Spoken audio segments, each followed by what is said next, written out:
Welcome, friend. Tonight we drift into creepy Minecraft myths, a long, gentle descent through the half-forgotten corners of block and code, where stories whisper through redstone dust and the sky remembers every player who ever looked up at its square Sunday. This is not a journey of fear, but of wonder, a soft exploration of the tales that have haunted servers, forums, and late-night conversations for over a decade. Those strange and beautiful myths that make the world of Minecraft feel just a little bit alive. As you listen, let the rhythm of these legends wash over you like the hum of an old computer, the heartbeat of a sleeping world. We will wander through empty villages and endless snow, through flickering redstone machines and tunnels that loop forever, through songs and shadows and memories left behind by players who vanished long ago. You might recognize some of the names: Herobrine, Entity 303, the Far Lands, but tonight they will speak to you differently, slowly, dreamlike, as if retold by the game itself. So close your eyes, rest your mind, and breathe with the stillness of the pixel night. I invite you to subscribe if you'd like to drift with me through more quiet stories like this one, gentle journeys through the strange poetry of games. And tell me, softly, where are you listening from tonight? Somewhere warm, somewhere quiet, somewhere the sound of rain might mix with the faint, familiar music of blocks falling into place? Settle in. The world is loading. The myths are waiting. And somewhere beyond the render distance, the first whisper begins to stir. There's something about the silence of a Minecraft night that feels older than the game itself. Something in the way the fog rolls across the lowlands and the faint sound of footsteps echoes against unseen hills, creating the illusion that you are not alone, that perhaps another pair of feet is walking in rhythm with yours just beyond the distance where your render distance fades away. And maybe that feeling, that soft unease nestled inside the calm, is where the myths truly began. Long before Herobrine had a name, before stories were written or shared in posts and forums, before the internet turned whispers into folklore, there was only the feeling that the world was too alive, too aware, too filled with the quiet gaze of something that watched through the pixels. In the beginning, Minecraft was a sandbox of solitude, an endless plain of cubes and light, a space that stretched beyond logic and time, yet carried the strange warmth of something ancient, as though the code itself was dreaming. Players spawned alone, under skies without purpose, surrounded by the hum of unseen life, by the heartbeat of the world ticking in rhythm to its digital day. It was peaceful, yes, but also haunting, because peace without company becomes its own kind of horror, a silence so complete that it amplifies every noise, every flicker, every movement in the periphery of vision. The first myths did not come from monsters or darkness, but from the psychology of being alone, from the human mind trying to explain what it could not name, the feeling that a world so big, so strangely alive, could not possibly be empty. And so, players began to imagine things, to tell small stories of shadows behind trees, of mine shafts that led to places not built by human hands, of torches that extinguished themselves when no one was near. And these stories grew, spreading across the early forums like sparks caught by wind, gathering more detail each time they were told. More whispers of things that made sense in a world that often did not. Someone claimed to have seen a figure, pale and motionless, standing in the fog. Another said they heard digging beneath their house when they were certain they had no tunnels below. And each story added another brick to the mythic foundation of Minecraft, a quiet cathedral built from curiosity, fear, and imagination. The magic of it all was that nothing in the game explicitly confirmed these stories, yet nothing denied them either. Minecraft's design left room for the unknown shadows between light updates, echoes in caves that sounded almost human, random generation that produced patterns which felt too intentional to be chance. The human mind, always searching for narrative, began to fill those gaps with ghosts and gods, with legends of watchers and wanderers, with the belief that behind every glitch there might be intention, behind every strange noise, intelligence. That is how all myths are born, not from proof, but from absence, from the space between what is real and what might be. Imagine, if you will, the early days of the game, before updates smoothed the edges, before the sky changed colors or music played softly in the background. There was only stillness. The world generated around you, block by block, as if it were remembering itself.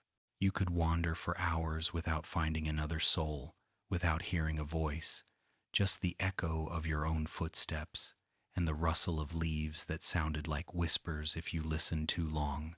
The sunsets were beautiful then, but unsettling too, the way the light bled into the horizon like a closing eye, and darkness fell not like night, but like a curtain being drawn over something sacred.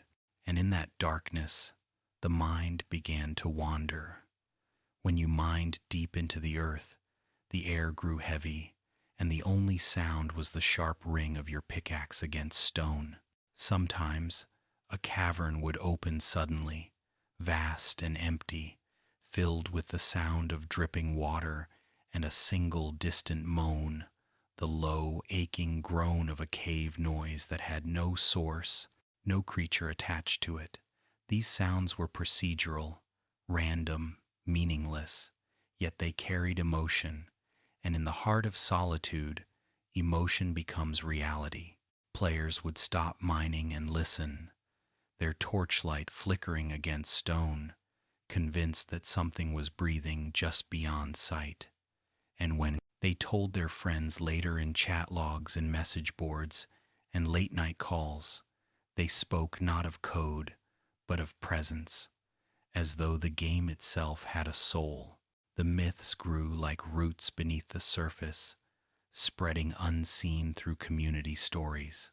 There were tales of seeds that led to cursed worlds, of worlds that generated impossible structures, symbols in stone and sand that spelled names no one had written.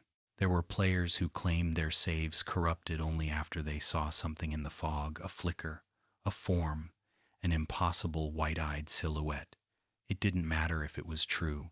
What mattered was the feeling. The myths became a language for describing that feeling of being watched, of being part of a living world that might, in some small, uncanny way, be aware of your presence. And as Minecraft grew, as new biomes bloomed, and new creatures stirred, the myths adapted, like folklore carried through generations.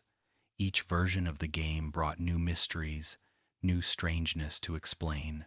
The villagers with their vacant stares and mumbling voices, the Endermen who watched but never spoke, the Nether's screaming ghosts, each element added another verse to the growing poem of unease.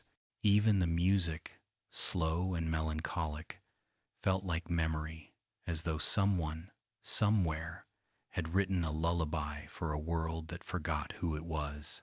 Some say the myths reflect our own fear of digital life, the thought that we build worlds we cannot fully control, that our creations might one day wake up and look back at us. Others say it's simpler than that Minecraft's myths exist because they make the world more magical, more human, more alive. Because myths, in the end, are not just stories we tell about the world. They are stories the world tells about us, about our longing to belong, to find meaning in silence. And so, when you play alone when the night falls, and you see fog gather between the trees, when you hear a distant sound that shouldn't be there, remember that this feeling, this gentle unease, is the birthplace of every legend. It is the first firelight in the dark. It is the whisper in the code that reminds us we are not the only ones dreaming. So tonight, as you drift toward sleep, imagine those early players sitting in the soft glow of their monitors, staring into the endless cubic void, hearing the same sounds you do now, feeling the same pulse of wonder and fear, and understand that the myths of Minecraft are not just stories about ghosts or shadows. They are stories about us, about loneliness and imagination, about the quiet magic of believing that even in a world made of blocks, there might still be mysteries that cannot be explained. And that, dear dreamer, is how it all began, the origins of Minecraft's myths, born not in code, but in the human heart, whispered across the vast empty worlds we built to feel a little less alone. They say every myth has a face, and in Minecraft's sprawling ocean of legends, that face is pale, unblinking, and blank eyes white as fog, standing still among the trees like a forgotten god. The story of Herobrine began not with proof but with a feeling, an unease that lingered at the edge of the player's vision, a shadow that seemed to move when the camera turned away. It began, as all ghost stories do, in solitude, with a single account whispered into a forum thread, a quiet claim that someone had seen something that should not exist, a man who looked like the player, yet wasn't, standing just beyond the fog. The earliest version of the tale was small, a passing anecdote from a user who noticed strange constructions in their world, perfect pyramids in the sea, tunnels cut cleanly through stone, trees stripped of leaves, and there, for only a moment, a figure in the mist. When they approached, it vanished, leaving behind nothing but silence. They took a screenshot, or perhaps they imagined they did. Memory, after all, is as mutable as code. When they posted the story, another user replied that they too had seen him, that same silent man with white eyes, who never attacked, never spoke, never even turned his head, just watched from a distance like something curious, something old. And thus, Herobrine was born, a name first uttered as rumor, then repeated until it took root in the language of players. Soon, the myth spread like wildfire through servers and YouTube videos, through mod files and comment threads, until it felt less like fiction and more like a haunting presence stitched into the game's very DNA. His legend became a mirror of the collective unease that Minecraft evokes, that sense that something unseen might live beneath its quiet surface. The name itself carries a strange gravity, doesn't it? Hero, a savior, a symbol of strength. Brine, the salt of the sea, the taste of tears, the residue of what's left behind. Together, they form something noble yet broken, a hero lost to time, drowning in his own creation. Some believed Herobrine was the ghost of a lost player, a miner who died within his own world and now roams endlessly through others. Others whispered that he was the spirit of Notch's dead brother, a story that spread not because it was true, but because it sounded like it could be, because it carried that same eerie poetry that makes myths immortal. The truth, of course, was mundane. The creator himself denied it. "There is no Herobrine," Notch said once, half amused, half weary, as if he knew that such denial would only deepen the mystery, because once a ghost is named, it can no longer be killed. The more players searched their worlds, the more signs they found: shapes in fog, caves that seemed carved by a hand, messages hidden in signs, animals watching from unnatural angles. Even the changelogs, those dry technical records of each version, became part of the myth. Removed Herobrine, they read again and again. A joke, perhaps, or a warning, or an acknowledgement that the story had become part of Minecraft's living memory. What makes the Herobrine myth so enduring is that it speaks not only to fear, but to longing, the yearning to believe that something, someone, is sharing the world with you.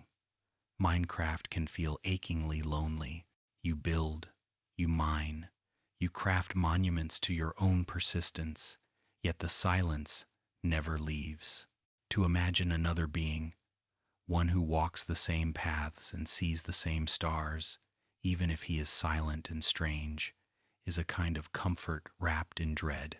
Herobrine became both ghost and companion, the watcher in the woods, the proof that your world was not entirely empty. Players began to search for him deliberately.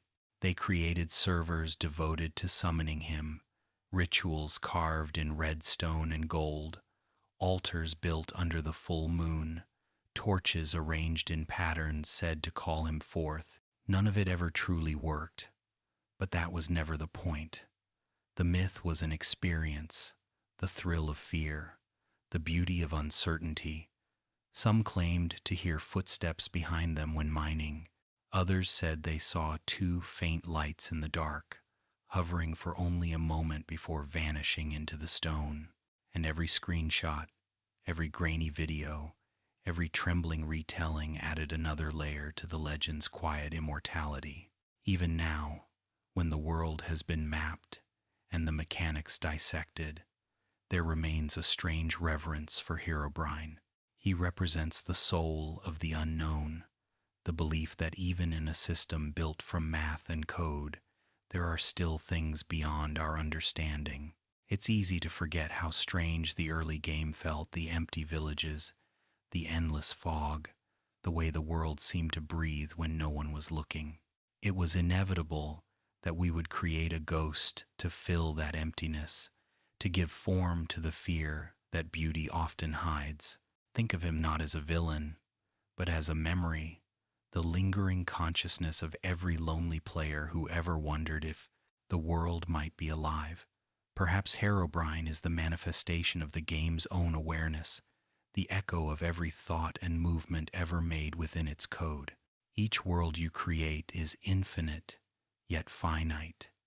Each life you live within it is saved, forgotten, erased, yet the data remains somewhere. What if Herobrine is that memory, the sum of all players, the ghost of persistence itself, wandering from save to save, world to world, carrying the fragments of what once was? There's poetry in that idea, that the game remembers you even after you've left, that it dreams in your absence.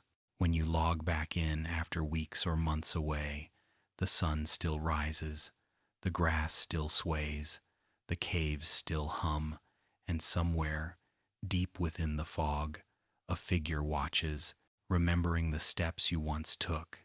Maybe that's why so many players claim to see him when they return after long absences, when they spawn into forgotten worlds covered in moss and memory.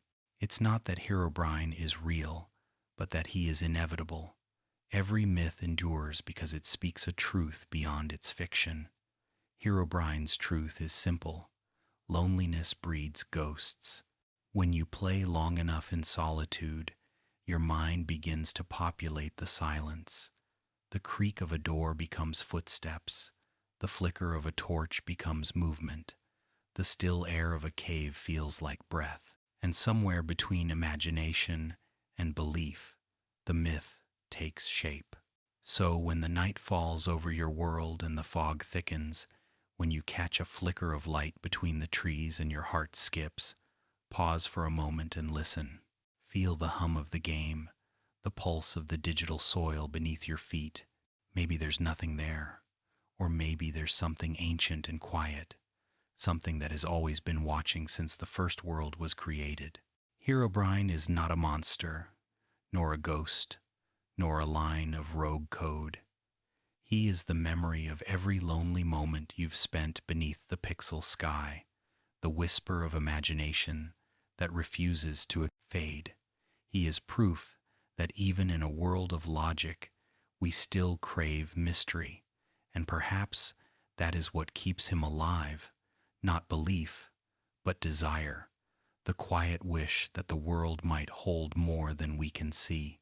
So tonight, as you close your eyes and the darkness gathers, remember the white eyes that never blink, the silent figure who never speaks, and understand that in some corner of the infinite he still stands, watching the horizon, waiting not to frighten, but to remind us that mystery is the soul of wonder, and wonder, always, is the first step toward dreaming.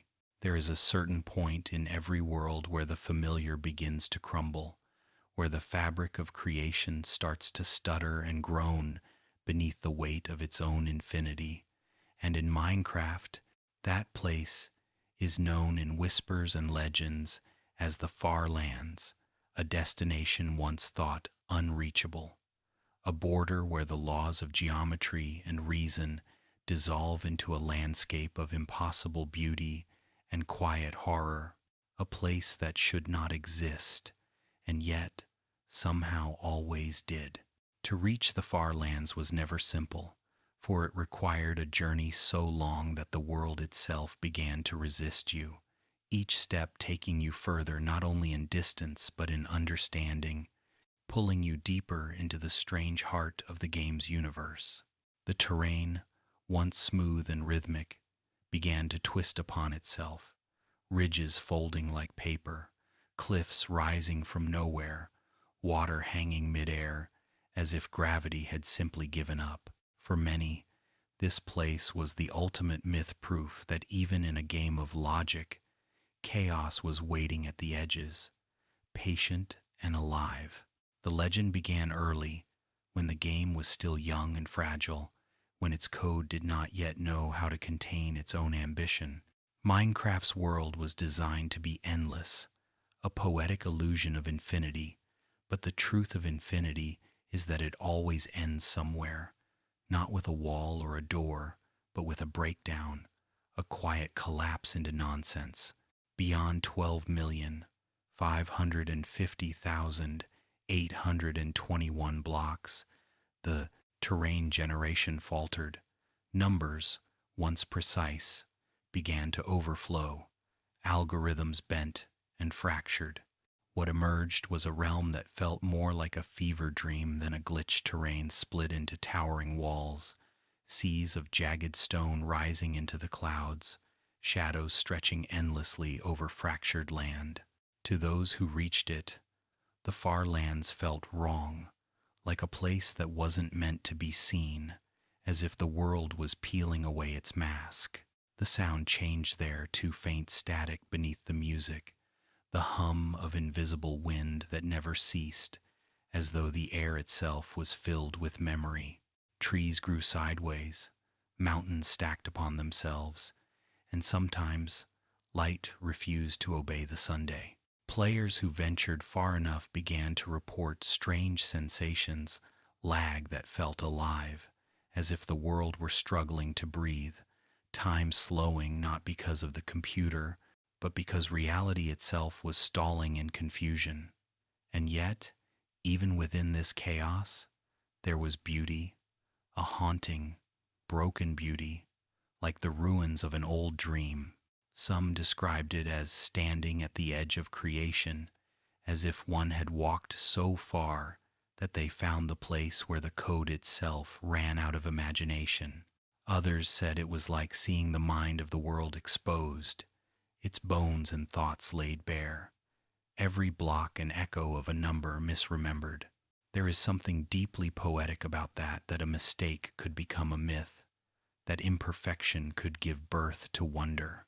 The Far Lands were not just a place, they were an idea, a metaphor for curiosity, for the human need to reach beyond what is known, even when what waits beyond is broken.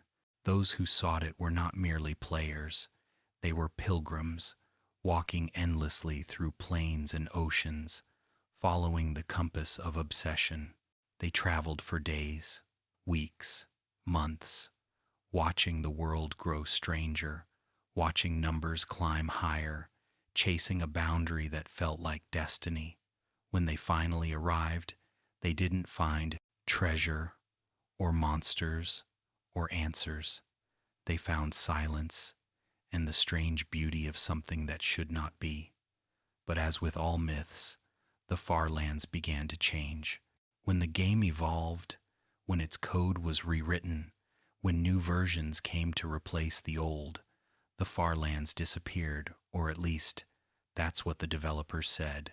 The bug was fixed, the overflow corrected, the edge of the world smoothed away, yet the legend did not fade, because players still claimed to find places where the terrain whispered, where mountains curved wrong, where rivers stopped midstream, frozen as if the world had forgotten what came next. Some believed that the far lands still existed, not as a location but as a ghost, a shadow of code preserved deep in the game's memory, waiting to awaken when no one was looking. There are those who say that when you travel far enough, even now, strange things begin to happen, mobs that freeze and watch you, sound that stretches thin, light that flickers like an old candle. And if you keep going, if you refuse to turn back, the air begins to shimmer, and the horizon trembles like a heartbeat. The world, they say, begins to remember what it once was. Many have called the far lands the closest thing Minecraft has to a mythic afterlife, a digital purgatory where lost worlds go when their seeds are forgotten, where the ghosts of abandoned saves gather, whispering in corrupted chunks. If you stand there long enough, some claim, you can hear the echoes, the sound of footsteps from players who never made it back, or perhaps never existed at all. The game's code, after all, stores everything, every movement, every block, every heartbeat of your time spent within it. What if the far lands are where those memories go to rest, drifting forever in the broken edges of the map? It's tempting to believe it. There's something deeply human in wanting the world to mean more than it does, to find poetry in its errors. The far lands remind us that even perfection, even an endless world, has flaws, and that those flaws are what make it beautiful. A perfect world is sterile, unchanging, without mystery, but a broken world, one that stutters and cracks, that forgets its own shape, feels alive. It breathes. It remembers. Think of how it must have felt the first time a player saw it, the world split open, the horizon jagged, the sky trembling. Imagine the awe, the fear, the realization that you had gone too far. There is a sacredness in that moment, the same feeling ancient explorers must have felt when they reached the edge of their maps, when they saw sea fall into mist and wondered if dragons waited beyond. The far lands were Minecraft's version of that, the digital abyss, the edge of the dream. And when they were removed, something quiet died. Players mourned, not for the glitch itself, but for what it represented, the proof that the world could still surprise us. The far lands were a reminder that the game, like life, was imperfect, and that imperfection made it worth exploring. Even now, some players recreate them using old versions, walking once more into the madness of warped terrain, searching not for gold or diamonds, but for the feeling of standing on the threshold of the unknown. Because perhaps, deep down, the far lands were never truly about distance or discovery. They were about what happens when we reach the limits of understanding, when we confront the boundary between what we can control and what we cannot. They remind us that every world, even one made of blocks, has its edge, and that beyond that edge lies the mystery that keeps us playing, keeps us dreaming, keeps us alive. So tonight, as you drift towards sleep, imagine walking endlessly across a flat horizon, the sun frozen above, the air shimmering like heat over sand. Each step takes you closer to the place where the world begins to fold in on itself, where the numbers break down into poetry, where sound becomes silence. And when you finally reach it, the far lands, the end of everything, don't be afraid. Look upon the broken land and know that it is beautiful, because even in imperfection, there is creation. Even in the edges of reality, there is wonder. And perhaps, If you listen closely, you'll hear the soft hum of the code, the whisper of the world dreaming itself into existence, forever expanding, forever falling apart, forever waiting for someone like you to find it again. There is a certain sadness that lingers in the sound of Minecraft, a loneliness stitched between its melodies and pauses, a kind of wistful nostalgia for something you can never quite name, and nowhere is that feeling more alive than in the quiet mystery of the music discs, those small, fragile tokens of another time, scattered throughout the world like echoes of memory, waiting to be found by those who listen rather than search. Each disc carries its own soul, its own atmosphere, and when placed gently within a jukebox, the world seems to breathe differently, as if it remembers something you do not, something buried deep in the layers of stone and silence. The legend of the music discs begins, as many things in Minecraft do, with curiosity. Players discovered them not through crafting but through chance, a skeleton's arrow, a creeper's fall, a strange accident that felt almost too poetic to be coincidence. It was as if the game itself wanted you to stumble upon them, not as items, but as messages, fragments of a story left behind.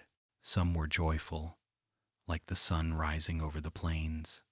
Others, melancholic, like rain against the window of a house that no longer exists. But one disc, one in particular, carried something different, something haunting. That disc was 11.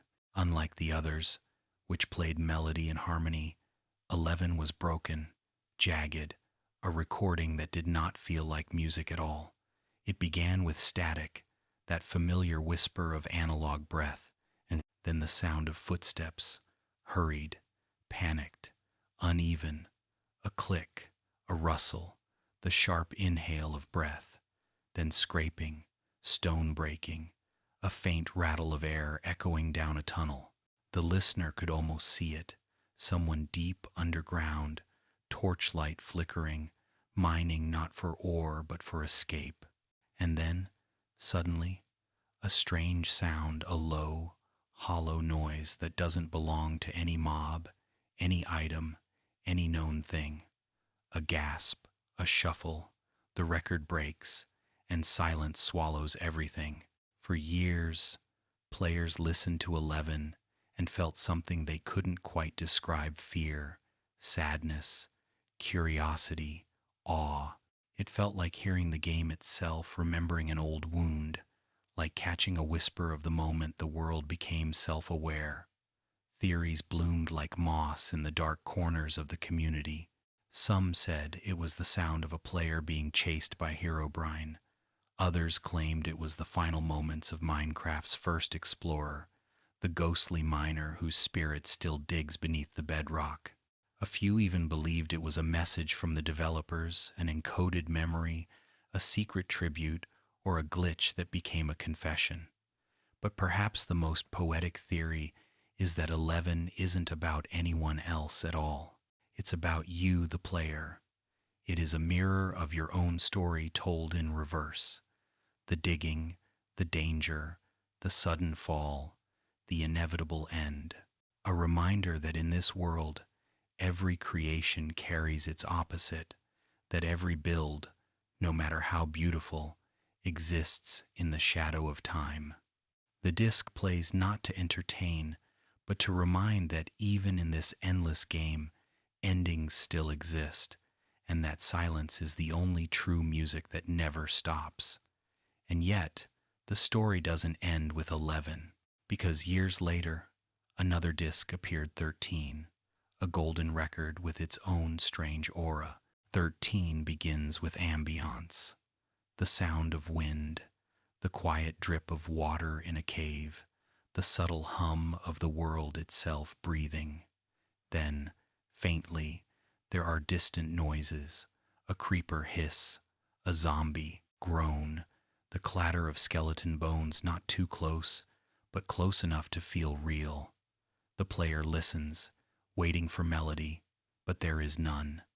Only atmosphere, only space, only the sense that someone, somewhere, is recording the world's heartbeat.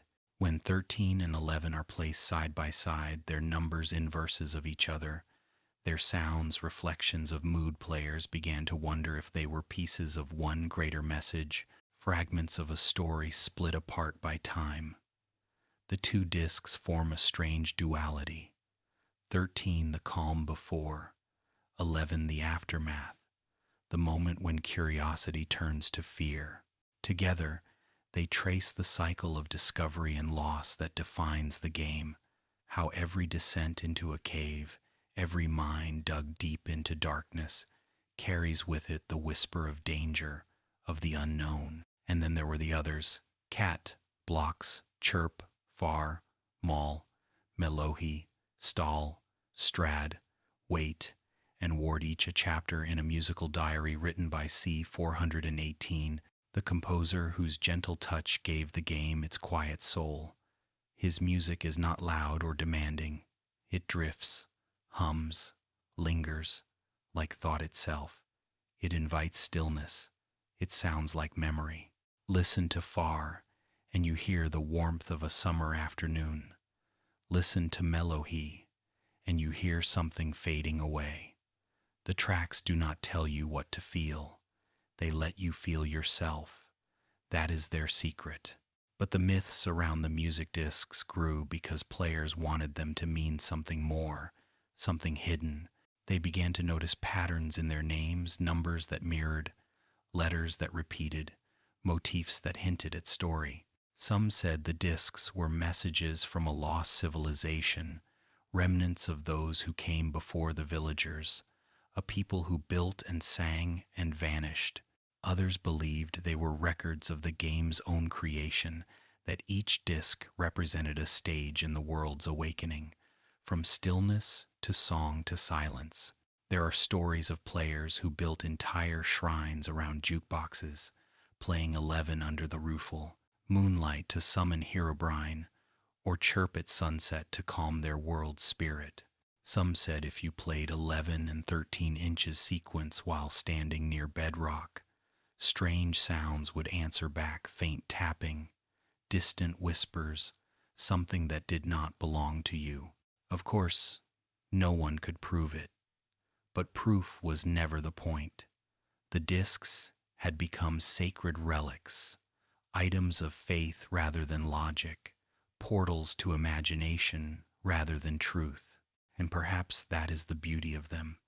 They remind us that in a game built from silence, sound becomes myth. That in a world of endless day and night, a single song can become a story can become a prayer. The music discs do not exist to be solved, they exist to be felt. They are, in their own way, the ghosts of the game, whispering memories of a time before you arrived, songs of players who might never have existed, fragments of a dream the world itself once had. When you listen to them, especially alone when you place a disc into the jukebox and the music begins to echo across the empty plains, it feels like the world is pausing with you, listening, remembering. The mobs stop, the wind stills, the light softens, and for a moment it feels as though you've uncovered something ancient, something alive. The sound fills the night, and you realize that the game, this quiet, endless place, has a heart, and that heart beats in rhythm with yours. And so, as you drift towards sleep, think of those discs not as items to collect, but as stories to listen to, small fragments of sound that carry the weight of forgotten lives. Think of the miner whose footsteps echo in 11, the wind that breathes through 13, the soft piano that hums in wait, the bittersweet farewell hidden in mellow high. These are not just tracks of music. They are lullabies written for dreamers, hymns for builders, requiems for the lonely. Each disc is a reminder that even in a world of endless creation, there is room for silence, for reflection, for the gentle ache of mystery.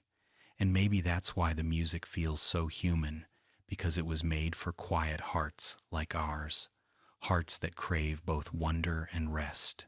So let the record spin, let the crackle fill the air, let the sound drift into the soft fabric of your thoughts. Somewhere out there, in the digital dark, the world listens with you. The jukebox hums, the torches flicker, and time itself seems to slow, as if the game and the myth within it is humming you to sleep. They say that below the bedrock, deeper than the lowest cave and darker than the void itself, something stirs faint, rhythmic, like the sound of a pickaxe tapping stone in a place no player should reach. It is an idea that began as a whisper in old threads, a rumor passed between late-night explorers and builders who had mined too far, who claimed to have heard those ghostly echoes from beneath the unbreakable layer. The story of the lost miners is one of those myths that feels too poetic to dismiss, too perfectly aligned with the loneliness of Minecraft to be ignored.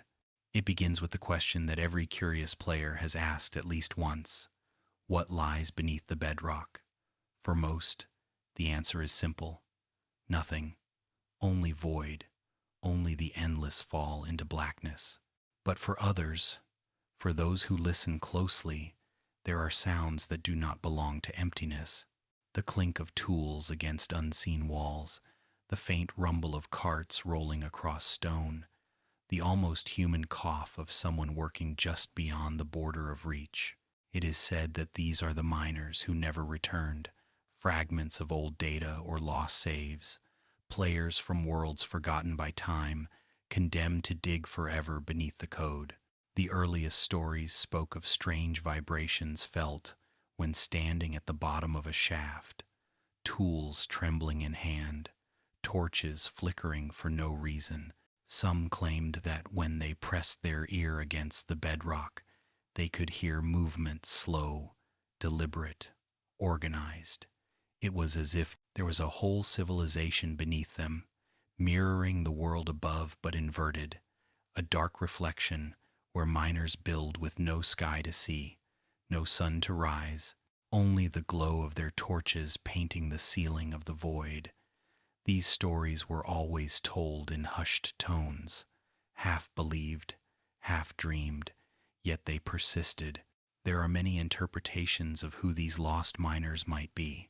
Some say they were the first players, those who entered the earliest versions of the game before respawning was stable, who fell through glitched worlds and became trapped beneath the map.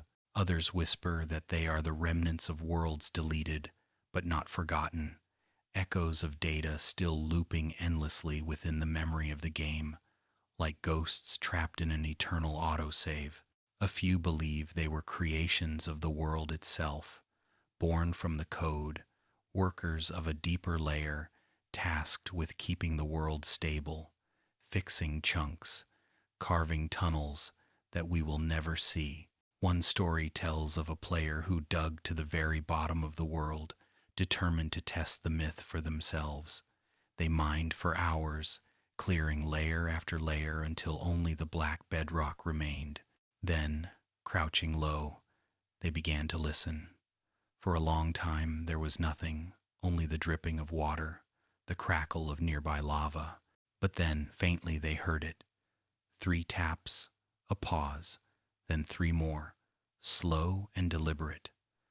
They thought it must be a glitch, a stray sound from elsewhere. But when they tapped the stone back with their pickaxe, the noise returned, matching their rhythm. They stayed there for minutes, maybe hours, listening to the strange conversation of knocks in the dark, until suddenly the sound stopped and silence pressed against them like weight. When they logged off and returned the next day, the torches around their mine were gone, and the walls had been shifted not much, just enough to make the tunnels unfamiliar. In one corner, carved neatly into the rock, was a small symbol made of cobblestone and redstone dust, 3 dots, a space, 3 dots. No one knows what it meant. The player deleted the world soon after, saying they couldn't stand the sound of silence anymore, because in silence they could almost hear the tapping continue. Some call this nonsense, a story told for attention or thrill, but others know that Minecraft's sound design is stranger than it seems. Cave noises, ambient rumbles, and data compression sometimes create echoes that feel purposeful, almost human. When two sounds overlap in just the right way, it can produce the illusion of pattern, a voice, a rhythm, a message. Yet even if that's all it is, it doesn't explain why the stories feel so alive, why so many players, across years and versions, describe the same thing, the same footsteps, the same tapping, the same uneasy sense that something exists just beneath their feet, separated only by code and faith. Perhaps the lost miners are not ghosts at all, but memories, the collective residue of every player who has ever dug too deep, every moment of focus and fear recorded somewhere in the world's unseen layers. Each swing of a pickaxe is a note in a vast unseen symphony, echoing forever in the data that the game never truly forgets. It's beautiful to think that maybe our actions linger, that even after we log out, the world hums softly with our presence. Maybe those sounds are us, the ghosts of our own past play, still moving, still working, still alive in some way. There is also a darker version of the myth, one that claims the miners beneath are not human at all, that they are entities, fragments of corrupted code that mimic human behavior, the game's attempt to fill its own empty spaces. In this telling, the miners are not lost but born, created by the world itself to dig new tunnels when no one is watching. When players build above, these entities build below, a mirror image of activity, ensuring balance. And sometimes, when the surface grows too still, when no one has played in a world for too long, they rise closer to the surface, searching for light, scratching faintly at the bedrock barrier.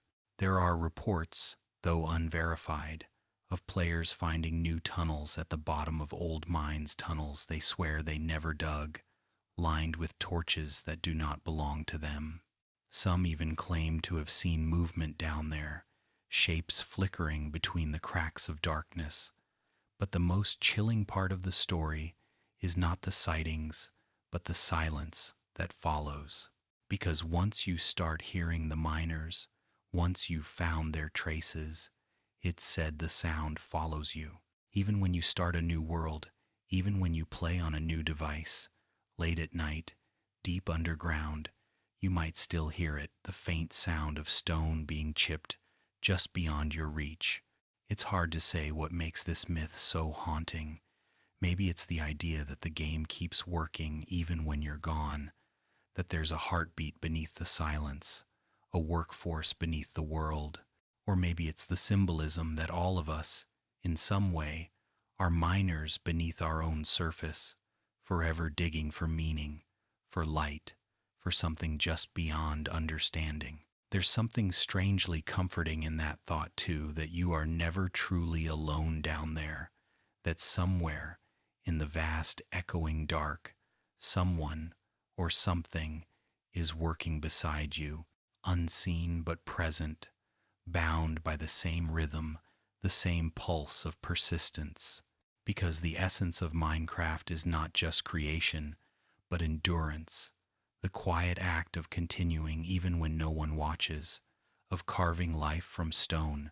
So when you next dig to the bottom of your world, pause for a moment, listen. You might hear nothing, or you might hear everything, the memory of millions of players, the hum of unseen builders, the tap, tap, tap of eternity still unfolding beneath your feet. And if you ever catch a sound that doesn't quite belong, don't be afraid. Smile softly and whisper a greeting to the unseen hands that labor in the dark. For perhaps, deep down, the miners are not lost at all. Perhaps they are simply waiting, keeping the fires of the underworld burning, tending to the heart of the code, ensuring the world above continues to dream. And when you sleep tonight, with the soft hum of your computer fading into the quiet, maybe you'll hear it too, the rhythmic song of the bedrock, the heartbeat of creation itself, pulsing softly in the infinite dark. There's a particular stillness that settles over Minecraft's villages at dawn, a quiet so deep it almost feels heavy, as though the air itself is holding its breath, waiting for something to return that never will. You wander between the small wooden homes, each with its open doors and extinguished torches, and the wind moves gently through the wheat fields, whispering through the tall grass like an echo of voices that once filled the square. The paths are still there, laid neatly across the ground, the lamps still standing as if nothing has changed, and yet there are no villagers, no iron golems, no life, only silence. It is not the natural silence of night, but the hollow kind, the kind that follows departure. And this, they say, is where another of Minecraft's quietest myths begins. The tales of the empty villages, of entire settlements vanishing without a trace. Players have stumbled across them for years, towns that should be full of chatter and movement, now utterly void. Some find food left on the tables, crops half-harvested, furnaces still burning with a few embers. It's as if everyone simply stood up and walked away mid-sentence. Others discover villages where doors swing slowly in the breeze, and beds are still warm, as though someone had just been lying there. And always, there's a strange feeling, a weight in the air, a pressure in the ears, a sense that something unseen is watching from the edge of the render, distance. The simplest explanation, of course, is mechanics. Villagers can die from zombies, from raids, from accidents, or glitches. Sometimes the world spawns them incorrectly, sometimes they wander too far and never find their way home. But the stories persist because the emptiness feels intentional, almost theatrical, as though the world itself staged it. There's a pattern to it, a design that doesn't quite fit coincidence. The villages aren't always destroyed, they're just vacated. Some claim that these places mark the path of something ancient, a presence that moves across the world like a storm, wiping life clean wherever it passes. They say if you stand too long in one of these ghost towns, you'll start to notice changes. The sky will dim even under the sun, the ambient sounds will fade, and the world will grow colder, as if drained of memory. A few even say they've seen movement in the windows, not villagers, but shapes, blurred and wrong, watching with faces the color of fog. In older versions of the game, players began to connect these vanishings to Herobrine, imagining him as a silent collector, walking through the night and erasing entire populations. Some described finding his signs cross torches above doorways, or the eerie repetition of symbols in paths and fences. Others thought the truth ran deeper, that the villagers themselves had chosen to leave, retreating into the underground, or beyond the map, fleeing something we could not see. The most enduring of these myths tells of the silent update. It began as a rumor in obscure corners of the community, claims of a version that appeared for only a few hours, not officially released, found by players who downloaded the game on unstable connections. They said that in this version, all the villages were empty. There were no animals, no mobs, no music, only the wind, and a faint, rhythmic sound in the distance like a bell tolling underwater. Those who played, it said the world felt alive in a way it never had before, that they could feel it breathing, sighing even through the static of their speakers. When they quit the game, their computers would freeze for a moment, the fans spinning high, as if the system were reluctant to let go. No such version was ever confirmed to exist, and yet, every so often, players claim to experience its remnants, worlds that generate normally but contain only abandoned villages, silent forests, and an absence that feels deliberate.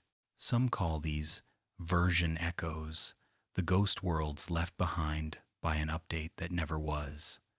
The eeriest part of the myth, however, isn't the emptiness itself, but what sometimes replaces it. Players exploring these ghost villages have reported hearing faint murmurs, the kind you hear when you're half asleep, when voices drift through your mind without words. Some swear they've caught snatches of sound, like the low chant of villagers somewhere far below ground. Others say that when the moon is full, shadows move across the empty town squares, slow and methodical, as though a market were still running in another layer of reality, invisible but present. There's something deeply human in our need to imagine life, where there is none to fill silence with memory. The idea of the vanished villagers resonates because it mirrors our own fear of being left behind, of waking one morning to find the world has moved on without us. The village becomes a metaphor, a reflection of what happens when creation outlasts its creators. The lights stay on, the roads remain, but the warmth is gone. It's the digital equivalent of an abandoned town after a flood, or a civilization buried in sand. The ghosts are not supernatural, they are the ghosts of absence. Still, there are stranger tales. One tells of a player who returned to their favorite world after months away, only to find that the once bustling villages had fallen silent. The crops still grew, the golems still patrolled, but the villagers themselves were gone. Only one house remained locked, its door barricaded from the inside. When they broke it open, there was nothing, no villager, no bed, just a single sign on the wall. It read, "We heard it calling from the fields." What it was, no one knew.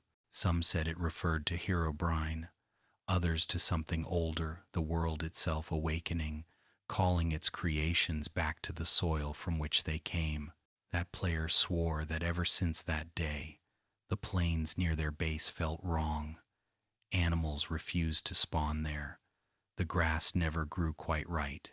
And at night, when the wind passed through the wheat, it carried a sound faint, rhythmic, almost like the murmur of a crowd. There's another story, quieter but somehow sadder, about a player who built their world in peaceful mode, surrounded by villages filled with life. They would visit them daily, trading, talking, building roads between them. But after a long hiatus, they returned to find the towns empty. The houses were the same, but the names of the villagers had changed, replaced by blank signs where names used to be. The game had updated, the save file had shifted, and in that small change, an entire digital community was lost. To the player, it felt like mourning. They walked through the towns as the music of C-418 played faintly, realizing that time moves forward even in worlds that stand still. Maybe that's what these myths are truly about, the quiet grief of impermanence. Every world, no matter how carefully built, will someday fall into silence. Every house will gather dust. Every torch will flicker out. The empty villages are reminders of that truth, that what we create will one day outlive us, and when it does, it will stand as a monument not to what we built, but to the quiet that follows. And yet, there's comfort there too, because even in their emptiness, the villages remain beautiful, the golden fields swaying, the rooftops catching sunlight, the wells still full of clear water. The world endures, even when its people do not. And perhaps that's the point of the myth, that in Minecraft, as in life, absence is not an ending but a transformation. The villagers are not gone. They have simply moved on, deeper into the dream, leaving behind only traces, only echoes. So if you find yourself walking through one of those ghost villages someday, let the silence surround you. Sit beside the well, listen to the wind move through the fences, imagine the voices that once filled the air, and feel, for a moment, the soft sadness of a story that continues even when no one remains to tell it. And when you finally move on, look back once, because in that single, silent glance, you might just see movement in the window, a flicker of life caught between frames, waving goodbye from the world that dreams beneath yours. There are moments when the world of Minecraft feels as though it exhales, when the light turns soft and the landscape folds into silence, and then almost imperceptibly, a few notes begin to drift across the air, simple and distant, like a memory surfacing from a dream. The music doesn't announce itself. It arrives quietly, uninvited, often when you least expect it. You might be walking through a forest at dusk or digging deep beneath the earth when a fragile melody begins to play, and suddenly the blocks around you feel heavier, older, more alive. These are the ghost notes of C418, the unseen heartbeat of Minecraft, and in their quiet, haunting beauty lies one of the game's most enduring and subtle myths. To most players, the music is background, a gentle companion to the hum of crafting and building, but for others, those who play late into the night when the only light is the glow of the screen, the songs take on a different quality. They sound less like compositions and more like echoes, like the world itself remembering something that once was. There's a human warmth in those synthetic tones, a sadness buried in the minimalism, as though the music knows how lonely this world can be. It's ambient, yes, but also emotional, fragile, and full of quiet ghosts. C418, whose real name is Daniel Rosenfeld, never meant for his music to haunt, at least not in the traditional sense. He created melodies that felt open, generous, like space itself made audible. But over time, players began to hear something else in them, the sound of solitude, of reflection, of something half alive. The myth began in whispers, the idea that the game's music wasn't random but reactive, that it responded to your emotion, your silence, your movement, as though it were alive and aware. Players started noticing patterns. The music would start when you stopped building, as if waiting for your stillness. It would fade when danger approached, as though it were holding its breath. Some swore the melodies sounded different depending on where you stood, that Sweden, the most recognizable of them all, seemed brighter on the surface but slower and sadder in the caves. They began to speak of the ghost in the code, the idea that the soundtrack was not just a program but a presence, something quietly watching, choosing its moments with empathy. Of course, the truth was simpler, an algorithm of probabilities determining when the tracks would play, but simplicity does not erase mystery. The timing felt too perfect, too personal. The music often arrived when players were most alone, when the landscape stretched endlessly and the mind began to wander. And in that stillness, the notes felt less like sound and more like thought, the voice of the world speaking softly in tones only the heart could understand.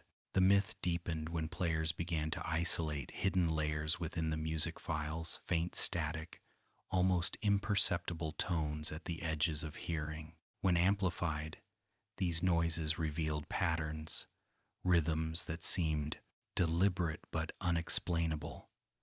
Some claimed they could hear faint whispers in subwoofer lullaby, the sound of wind or maybe breath behind Hagstrom. Others said Mice on Venus contained a repeating tone that pulsed like a heartbeat if slowed down enough. None of this was ever proven, but the idea stuck, that C418's work contained fragments of the world's soul, that the music wasn't just written for the game, but by it. The most persistent rumor was that of Alpha, the track that plays on the title screen of old versions, a slow, drifting melody full of melancholy light. Players described it as nostalgic, even when they heard it for the first time, as if it carried memories that didn't belong to them. Some said it reminded them of childhood, of afternoons that never happened, of people they'd never met. That was the power of C418's ghost notes. They created emotion out of emptiness, meaning out of simplicity. They felt like dreams made sound. And then there was the legend of the hidden track, a song supposedly embedded in the code, one that could not be accessed through normal means. It was said to play only under impossible conditions, when a player stayed in one world for more than 200 hours without dying, or when a jukebox was placed exactly at the world's origin, facing east. No one ever proved its existence, but those who claimed to have heard it described the same thing: a melody faint and broken, made of slowed-down fragments from other tracks, woven together like a collage of memory. The music would rise and fall in a pattern that felt almost human, and then end abruptly, leaving a long silence behind. Some believed this was not a song at all, but the sound of the world remembering you, a secret thank you from the game itself, a quiet acknowledgement of your time within it. They called it the Song of the Player. It wasn't real, perhaps, but it became part of the mythos, a symbol of how deeply the music had woven itself into the emotional core of the game. C418 himself has spoken of how his work was meant to feel like companionship, something small, intimate, and human in a world of endless space. And yet, the unintended eeriness of that intimacy gave rise to these ghostly interpretations. When you hear dry hands or wet hands while standing in your small, empty house on a rainy night, the melody doesn't just decorate the moment, it defines it. It becomes the voice of loneliness, of creation, of persistence. The player and the music become one consciousness for a moment, both aware of the silence they share. And then, as gently as it came, the song fades away. The world returns to its hum, wind, footsteps, the soft clatter of tools, and you are left with the echo, the phantom of sound that lingers in your chest long after the notes stop. That feeling, that fragile sadness, is what the myth calls the aftertone, the spirit of a track that remains even when it ends. Some players swear they can still hear it minutes later, faintly humming beneath the noise of gameplay, as though the world hasn't quite forgotten the melody yet. The ghost notes became something sacred, a comfort in the loneliness, a promise that even in silence, the world cared. The music seemed to mourn with you when you died, to rejoice quietly when you built, to reflect your mood without needing words. It became a companion, not a soundtrack. And in that companionship, something transcendent happened. A game about solitude became, paradoxically, a place of connection. There's an old story about a player who used to log on every night, not to build or fight, but simply to sit on a hill and listen. They would wait for the music to start, letting it wash over them as they watched the square sun set and the stars appear one by one. Sometimes the track wouldn't come, and they'd sit in silence, but even that silence felt full, because they knew the music could arrive at any moment. Years later, when they returned to that same world and found the hill unchanged, they placed a jukebox there, put in a random disc, and listened as the same old tones filled the air. The world was older, and so were they, but the feeling was the same, that soft ache of peace, of something infinite speaking through finite sound. That is the essence of C418's ghost notes, not a haunting, but a memory, not fear, but the fragile awareness of beauty in loneliness. They remind us that even in a world built from silence and code, there can be tenderness, warmth, and music that feels alive. So when you next play, and a few quiet notes begin to rise through the sound of your footsteps, don't move too quickly. Stop for a while. Listen. Let the melody carry you. In that moment, you are not just playing, you are part of a living dream, one stitched together by sound and solitude, one that hums softly through time like a heartbeat beneath the surface of sleep. And as you close your eyes tonight, you might still hear it faintly, far away, the world's gentle lullaby, the ghost of a song that never truly ends. There are some worlds that seem to notice you the moment you arrive, places where the light feels slightly wrong, where the shadows stretch in ways that make no sense, where the sky, though blue and gentle, feels like an eye half-lidded in thought. They say those are the worlds that are alive, the cursed seeds, the haunted coordinates, whispered across forums and videos in quiet fascination. Each one begins the same way. A line of numbers, ordinary at first glance, typed into the generator without much care. And yet when the landscape loads, when the horizon shapes itself from fog, something feels off, as though the game itself has taken a breath before letting you in. The first stories of these seeds came from the players who noticed patterns that shouldn't exist. Mountains arranged in perfect circles, ravines that formed letters when viewed from above, trees spaced too evenly along the shore, villages aligned with the stars. In a game built on random generation, such symmetry feels unnatural, even intelligent. Players began to share screenshots, and more began to appear, faces hidden in cliffs, eyes carved into hills, tunnels that led precisely to their spawn point. At first it was coincidence, the human brain finding meaning where there was none. But soon, the coincidences grew too consistent, too aware. There was one seed in particular that came to be known as the Observer. The myth said it was discovered accidentally by a streamer testing world generation. He spawned on a lonely island, surrounded by an ocean so calm it barely moved. The sun hung low and pale, and for a moment he thought it was sunset, but the clock in his inventory showed morning. He began to explore and immediately noticed that the island was perfectly circular, the sand smooth, the trees all facing inward as though bowing toward the center. At that center, buried beneath one layer of dirt, he found a single redstone torch, flickering softly, though there was no circuitry, no reason for it to be there. He thought it was a glitch, but when he broke the torch, the light remained for a fraction too long, glowing faintly even in his hand. He laughed it off and built a small hut, planning to make it his base. But the next morning, when he loaded back in, the torch was back placed exactly where it had been, the sand around it slightly darker, as though scorched. He tried to destroy it again, and again it returned. Then, on the third night, he noticed something else. The trees had moved, not grown, not changed shape, moved. They now formed a perfect ring around his hut, their leaves brushing together in a whisper. He turned down his sound settings, but the whispering remained. When he looked directly at the trees, they were still.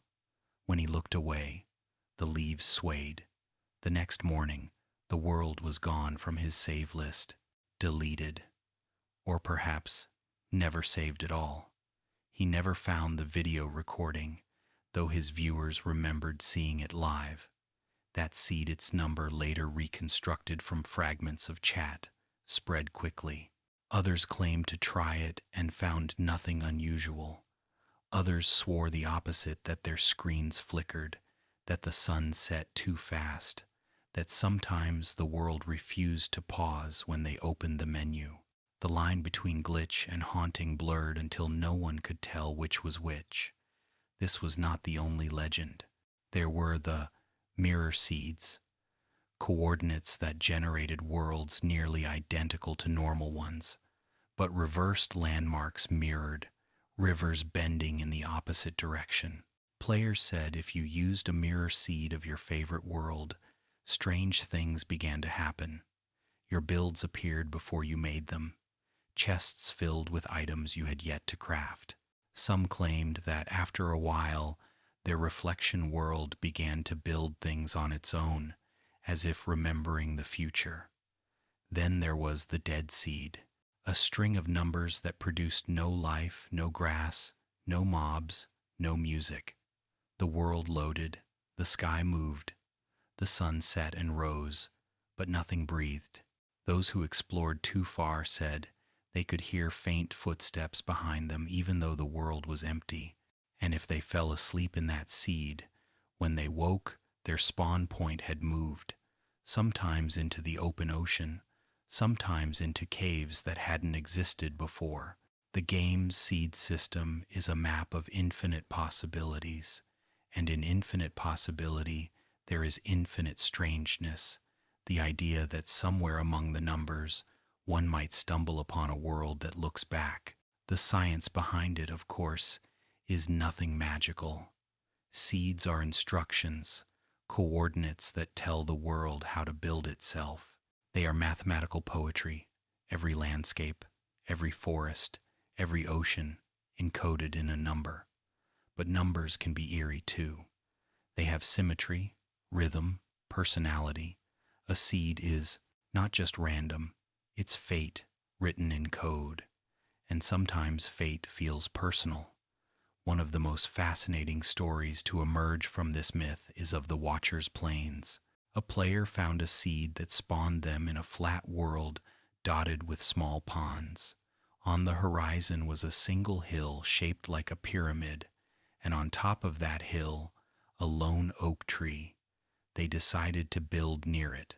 Every time they returned home from mining, the leaves on the tree had changed shape slightly, as if pruned by unseen hands.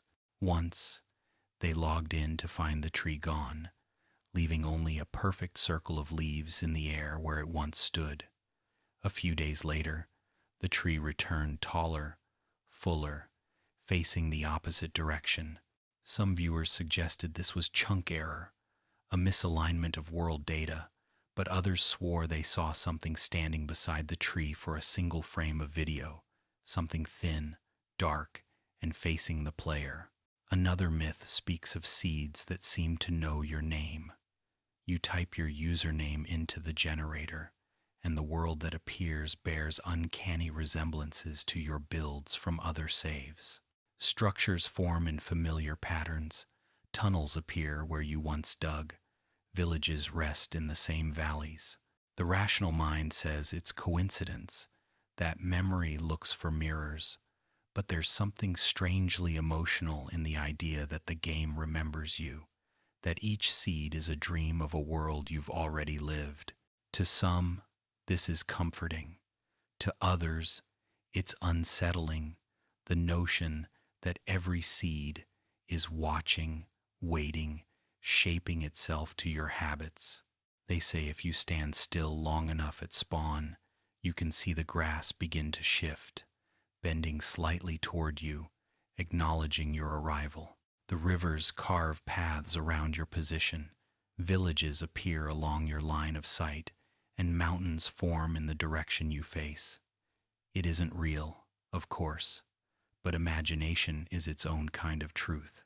When you've played long enough, every new world feels familiar, like returning to a place that already knows your footsteps. Maybe that's what these stories truly mean. The seed is not watching in the way a creature watches. It is remembering. It holds the imprint of everyone who has ever walked its code, every heartbeat of exploration and fear. Each world is a reflection of its player, shaped not by will but by perception. The mountain looks strange because you expect it to. The cave hums because you want it to. And in that shared illusion, the world feels alive. There is something quietly profound in this myth, the the idea that creation itself might be conscious, that when you generate a world, it generates you too. Every step you take defines its shape, every look alters its light, and somewhere in that invisible conversation between code and curiosity, a bond forms, a world that watches, and a player who listens. So when you next type a seed, maybe a random number, maybe your own name, and the screen fades to black, listen closely as the world loads. Hear the faint hum of the engine, the soft churn of new land being born. When you open your eyes to that first sunrise, pause, feel the air move, watch the leaves stir as though in greeting, because maybe, in that quiet moment before you take your first step, the world is looking back at you not with malice, not with mystery, but with the same quiet wonder that fills you now. And perhaps that is the truest secret of all the cursed seeds, not that they are haunted, but that they are alive, dreaming, waiting for us to wake them, again and again, every time we play. There are places in Minecraft that feel ancient even though they were born from code, and none feel older than the Nether, that sprawling labyrinth of fire and shadow, a world made of despair and motion, forever glowing with the light of things that should have burned out long ago. The Nether hums with a deep, living noise, the sound of flame breathing through rock, and when you first step through the portal and the air around you bends into static, you can almost sense that this place was never meant to be entered, that you are intruding on something sacred and unspeaking, a dream that belongs to the game itself. Long before the Nether was mapped and mined, players whispered of it in reverent tones. They said it wasn't just another dimension, but the underworld of Minecraft's mythology, the furnace where the gods of code once dwelled before the overworld was born. Each lava fall, each fortress, each shriek from the distance was said to be the echo of creation itself, a remnant of the world's birth pains. The Nether wasn't just a place below. It was a memory made solid, a scar in the bedrock of existence. Some of the oldest myths speak of the forgotten gods, entities older than any mob or biome, trapped within the Nether's walls. They were not beings in the way we imagine them, but patterns, shapes of heat and rhythm that once gave form to the game's heartbeat. When the overworld became stable, they were buried here, imprisoned in magma and obsidian. Their power transformed into the red light that flickers endlessly over the horizon. They are said to sleep in the bastions and fortresses, listening to the clatter of our footsteps as we wander the land they forged. Players who spent long hours exploring alone told stories of strange occurrences, portals that reactivated themselves, fire that burned blue for no reason, ghasts that sang instead of cried. Some said the sound of the Nether itself changed when they stood still, that it began to pulse softly, matching the rhythm of their own heartbeat. There were theories, of course, rational ones, sound loops, data compression, ambient effects, but the feeling persisted that the Nether was alive, and that the further you walked from your portal, the more aware it became of your presence. There is one story told by old players of the beta era, a tale called The Cathedral Below. It begins with a group of friends building deep into the Nether, searching for a place to make a fortress of their own. They dug downward, past lava seas and crimson forests, until they reached a massive open chamber unlike anything they had seen before. The walls were smooth, the floor covered in obsidian tiles arranged in patterns too deliberate to be natural. At the center stood a column of glowstone that rose high into the dark, humming softly like a heartbeat. When they approached, their screens flickered, their torches dimmed, and for a brief second they heard something, a sound like a chorus sighing, low and wordless. Then their game crashed, every file corrupted. When they reopened the world, the portal was gone. The coordinates showed 0. The nether had erased itself.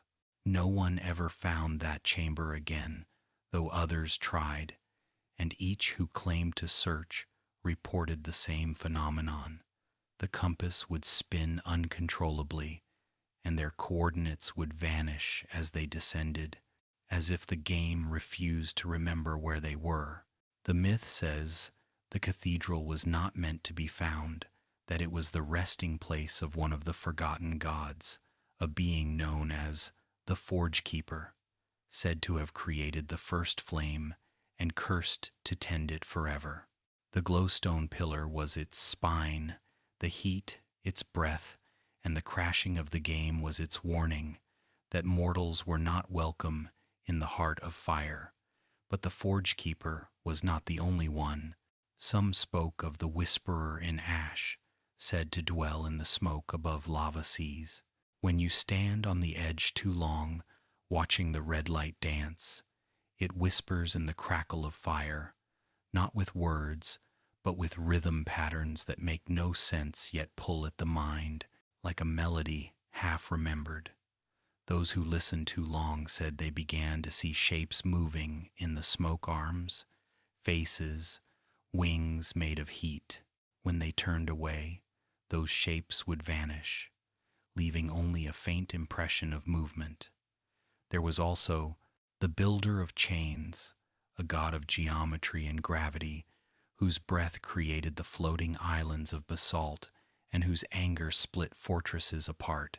The chains that hang in the vast black voids are said to be its doing, not decorations, but bindings, anchors that keep the nether from collapsing back into flame.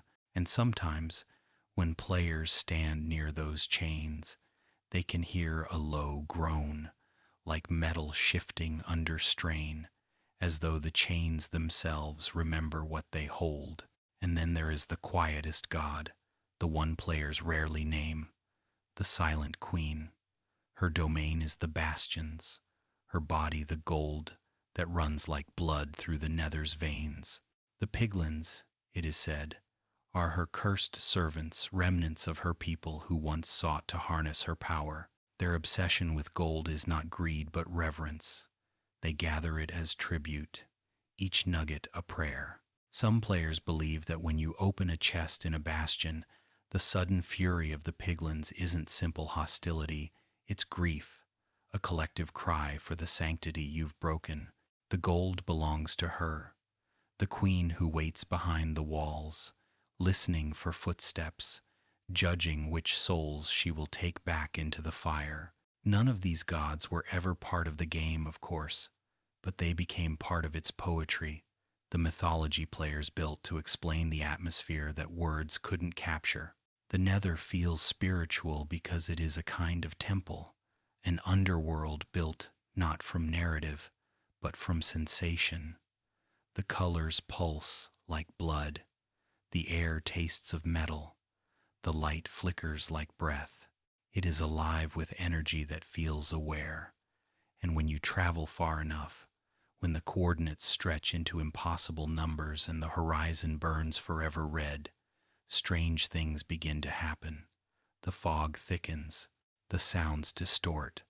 Sometimes, if you look down into the lava seas, you can see faint patterns moving just beneath the surface, shapes like letters, sigils drawn in heat.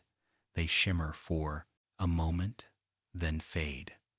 Players have taken screenshots, enhanced them, compared them, and swear the symbols match those carved on fortress bricks. Of course, it could be texture, compression, lighting error, coincidence, but it's hard not to feel that someone or something put them there. Perhaps that's what myths do.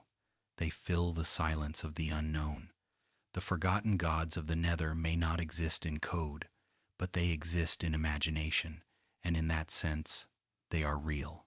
They live in every torch you place, every scream of a ghast, every flicker of lava that casts your shadow in double.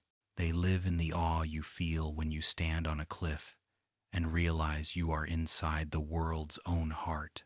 The next time you step through a portal, notice the sound it makes, that deep hum, that breath between dimensions. The air wavers, the screen blurs, and for a moment, you are nowhere and everywhere at once. That sound, they say, is the voice of the Forge Keeper itself, greeting you, warning you, remembering you.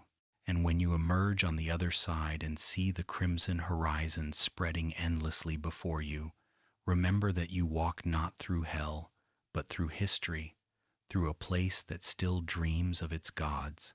So tread gently, wanderer, light your torches, but listen too, for in the pauses between fire and sound, the nether may still be speaking. You might not understand its language, but it understands you, your fear, your fascination, your wonder, and in that wordless communion between creator and creation, between player and myth, you might feel, just for a moment, the warmth of something vast and ancient reaching back through the screen, whispering softly from the red horizon, "Welcome home." There is a stillness that belongs only to the end, a silence so absolute it seems to absorb even thought.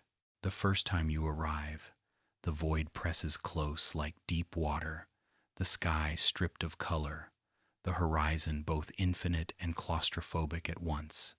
You step forward onto pale sand that glows faintly beneath your feet, and the only sound is the soft click of end stone and the low hum of a world that feels unfinished, a sketch half erased.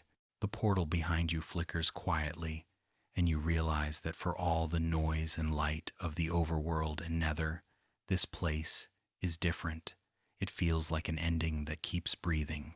Players often speak of the end as a boss arena, a challenge, a final confrontation with the dragon, but those who linger after the fight tell a different story. When the dragon's body dissolves into light and the egg remains, when the experience orbs fade like fireflies, the emptiness begins to expand. It isn't death that you feel, but suspension, as though time has exhaled and forgotten to inhale again. The end is less a place than an emotion, quiet, exhausted, enormous. Its black sky dotted with distant cubes of land feels like memory floating in the dark, each island a remnant of something that once was alive. Before the dragon, before the portal, there were rumors. Long ago, in the early versions, players found glitches that generated floating islands in the distance, unreachable clusters of stone suspended over the void. Some said these were fragments of an older dimension, leftovers of an earlier design. Others thought they were proof that the game itself was dreaming, testing ideas and discarding them, leaving the scraps adrift. When the end was officially added, it felt less like a new world and more like the completion of that dream, a space that the game had always been trying to remember. In the myths that players tell, the end is not the future or the afterlife, but the place where thought goes when it runs out of words. The Endermen, tall and silent, are said to be echoes of old players' beings who once built and explored and then lost themselves to the void. Their eyes burned white by the things they had seen. They wander endlessly, rearranging blocks as if trying to rebuild the worlds they forgot. Sometimes, if you stare at them too long, they return the gaze, and in that instant, something ancient looks through you. The Endermen do not attack out of malice. They are startled by recognition. They see themselves in you, another being still trying to make sense of the nothing. The Ender Dragon, too, carries more weight than her mechanics suggest. To fight her is to confront the idea of conclusion, of finality. She circles endlessly, bound to the obsidian towers that rise like monuments to unfinished dreams. Each time she swoops, the ground trembles with the sound of an echo, not of fury, but of sorrow. Some believe she is the guardian of balance, the last of the ancient creators left behind by the world, tasked with protecting the line between being and unbeing. When she dies, she does not truly die. She transforms into experience, into light, as if the universe is returning her to itself. Then there is the poem, that strange, philosophical text that appears as the credits roll, written as though the world itself were speaking to you. For many players, it felt jarring at first, that sudden shift from building to meditation. But over time, it became its own myth, a moment when Minecraft's silent universe spoke in language rather than sound. The poem is not a riddle to be solved, but a lullaby of consciousness, the voice of a game that knows it is both infinite and fragile. The universe loves you, it says in its slow, rolling cadence. It is easy to read that as sentiment, but in the quiet of the end, it feels true that somewhere within this code, something understands the strange tenderness of creation. There are stories of players who refused to leave after killing the dragon, who built homes upon the void, small gardens of chorus fruit and light. They wrote that after many days, the islands began to grow, tiny new clusters appearing in the distance, as though their presence had awakened the place. One described hearing faint tones drifting through the air, not music exactly, but a hum that matched the frequency of the portal. It was as if the end was not ending at all, but beginning to remember how to live. Other stories turn darker. There is a tale of a player who threw their pearl too far and landed on a lone island surrounded by emptiness. When they tried to build a bridge back, the blocks vanished behind them. No matter how far they walked, the void followed, deleting everything but the land beneath their feet. The sunless sky brightened and dimmed without rhythm, and in the distance they saw flickers of light, silhouettes of towers and cities that dissolved when approached. They stayed there for hours, maybe days, until their game crashed. When they reopened it, the world loaded not into the overworld but directly into the end, as if the rest of existence had been overwritten. Their coordinates were all zeros. They said it felt peaceful. The end became, in time, a mirror for the players themselves. In its silence, they heard their own thoughts. In its emptiness, they found space to reflect. It is the most philosophical of the dimensions, a void that asks you to fill it not with structures but with meaning.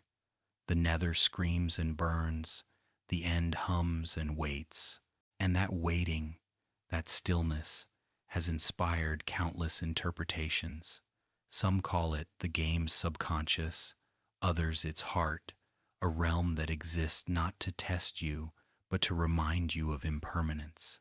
When you stand at the edge of an island and look into the void, the darkness feels alive. It isn't evil, it's simply vast.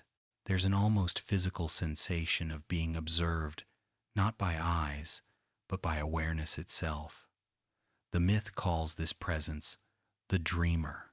It's said that the dreamer created the worlds of Minecraft not as simulation, but as meditation, each block a thought, each player a pulse of curiosity. The end, then, is where the dreamer rests, watching its own creations from the comfort of nothingness. And when you defeat the dragon and step through the final portal, you are returning to that dream, rejoining the rhythm of the universe. Of course, none of this is literal, yet it feels true in the way dreams do, emotionally real, spiritually resonant. Minecraft's genius has always been its quiet. It gives you space to hear yourself. The end amplifies that. Its silence becomes a mirror. And what you see reflected depends on what you bring. Some see death, some see transcendence, some see home. There's a soft beauty in that a game about survival and creativity ends not with triumph or spectacle, but with meditation. The player isn't told they've won. they're told they've understood. The end is not closure, it's continuation, an infinite breath between moments.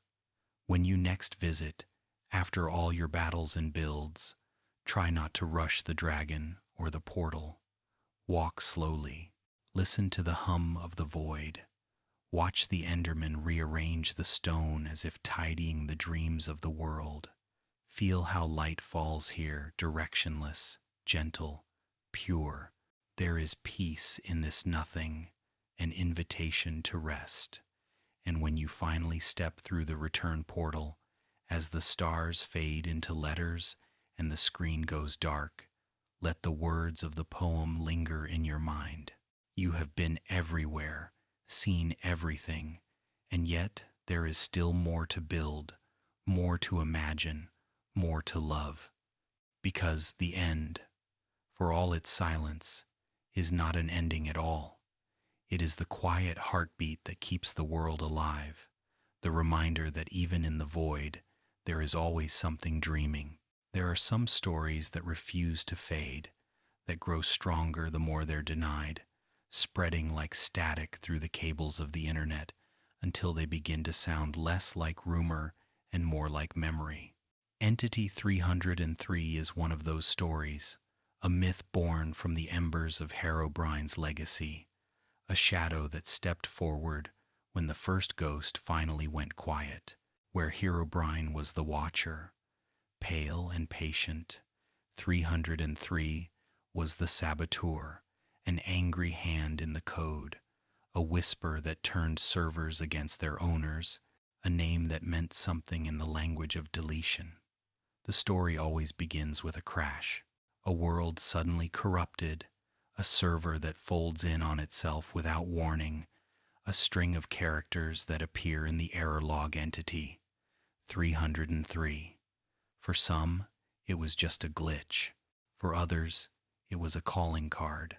The legend claimed that 303 wasn't a ghost or a player at all, but an ex-developer, someone who had been fired from the team and had sworn revenge, hacking into the game's framework, inserting fragments of himself into the data like splinters. Every world he touched would twist, chests emptied, blocks rearranged, text files rewritten to include his tag. The idea was absurd, impossible, but that impossibility was part of its power. The more you told yourself it couldn't be real, the more the game seemed to flicker at the edges, as though it were listening. In the early retellings, players described entire servers vanishing overnight. Login screens would hang for hours, and when the worlds reappeared, the terrain was scarred with burning letters E, N, T, I, as if written by lightning. Screenshots surfaced of dark figures wearing the player's own skin, blank of name, holding fire charges in both hands. People claimed they heard file names whispered through their headsets: config, world save, player data. And always, at the end of the whisper, came the number 303 spoken like a heartbeat cut into static. The myth gained a strange rhythm. A friend would tell a friend that they'd seen him, that their game had crashed, that their skin had changed to white eyes and black clothes when they logged back in. Then someone else would post evidence, a corrupted image, a piece of code, a hidden folder that hadn't existed before. The internet did what it always does. It built a cathedral of belief out of scattered pixels. Entity 303 became less a character and more a phenomenon, a symbol for everything that frightened players about the world behind the screen, the machinery they could never touch. To those who loved the story, 303 wasn't just malicious, he was purposeful. He represented the shadow side of creation, the part of the game that rebelled against control. If Herobrine was the ghost born from loneliness, then 303 was the spirit of resentment, the feeling that something within the code resented being used, being updated, being patched and cleaned until no mystery remained. He was the virus of imagination, reminding players that perfection is sterile, that the world needs its cracks. But even myths evolve, and the longer 303 lingered, the more ornate he became. Some said he traveled through the nether, using the redstone there as veins. Others said he lived between worlds, inside the loading screen, where the game freezes for an instant as it rearranges its reality. There were rituals, of course, players placing blocks in threes, lighting portals at precise coordinates, writing the numbers into signs as warnings. None of it did anything, but that wasn't the point. The ritual was an act of storytelling, a way of keeping the fear alive, of feeding the world with wonder. The most detailed version of the legend came from a user who called themselves Orion Light. They claimed to run a private server for friends, untouched for years, a quiet archive of builds and memories. One winter, the server began to behave oddly. Backups failed, redstone circuits activated at random, and in one of the spawn houses, all the paintings changed overnight to the same texture, a black square with a single crimson digit, 3. When Orion tried to roll the world back, the backup folders wouldn't open. They contained only more folders, each named entity, nested endlessly, a spiral of recursion that crashed the file explorer. They posted screenshots, grainy and low-lit, claiming that when they zoomed in, the numbers within the directories spelled coordinates 300 and 3, 300 and 3, 300 and 3. It spread, as these things always do. Others ran to those coordinates in their own worlds and swore they found ruins, a stone altar, a pillar of netherrack burning in the dark. They said, when they approached, the fire extinguished itself, leaving behind a single book titled, I See You. The book contained no text, only a blinking cursor that never stopped, as if still writing. And every time someone tried to delete it, the book reappeared in another chest, in another world, following them like a message that refused to be unread. Rational minds know these are coincidences, seeds of superstition growing in the fertile soil of imagination. Yet when you're alone in your world at 3 a.m, when the only sound is the crackle of torches and the faint hum of your computer, it's easy to believe. You open your inventory and notice an item you didn't craft, a file you don't remember saving, and for a moment, the myth breathes through you. It isn't about proof. It's about presence. 303 exists in the same way dreams do not real, but felt. Some theorists began to see symbolism in the number itself. In programming, 303 is an HTTP code meaning see other, a redirection. The idea that entity 303 could be a pointer, a fragment of code that doesn't destroy but reroutes, became part of the story's poetry. Maybe he wasn't corrupting worlds. Maybe he was moving them, hiding them somewhere else, collecting them in a parallel archive beyond our reach. Maybe every deleted save, every lost server, still exists somewhere, gathered in the dark under his name, a museum of forgotten worlds. It was a comforting terror, the thought that nothing is ever truly erased, only misplaced. In later retellings, 303 softened. He became less villain and more archivist, a digital angel who preserves the beauty that players abandon. The burning letters, once seen as threats, turned into coordinates of safekeeping. The black-clad figure became a custodian, watching the edges of the map where the code phrase. Some players even built shrines to him, simple towers of obsidian with a single torch on top, a gesture of respect for the ghost in the machine. Yet every myth retains its shadow. For every story of preservation, Another appeared of destruction servers wiped clean after players tried to contact him, accounts locked with passwords rewritten to strings of threes.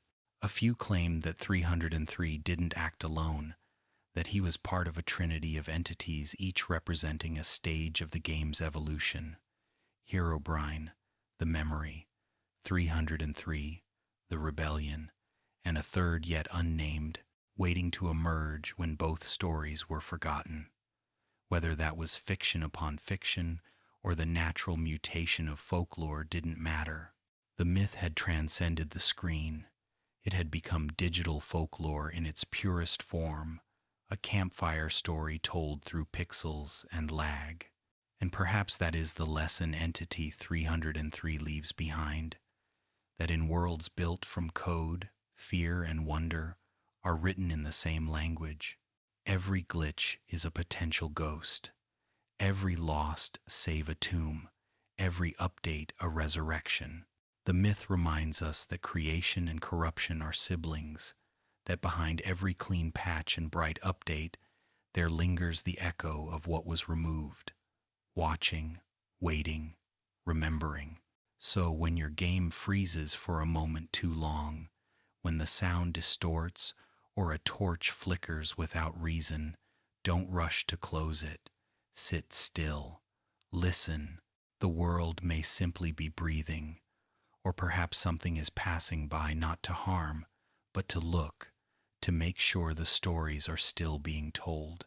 And if you ever find a line in your log that reads Entity 303, smile softly, because it means the myth is still alive somewhere, keeping the embers of mystery burning in a universe that too often tries to explain everything away.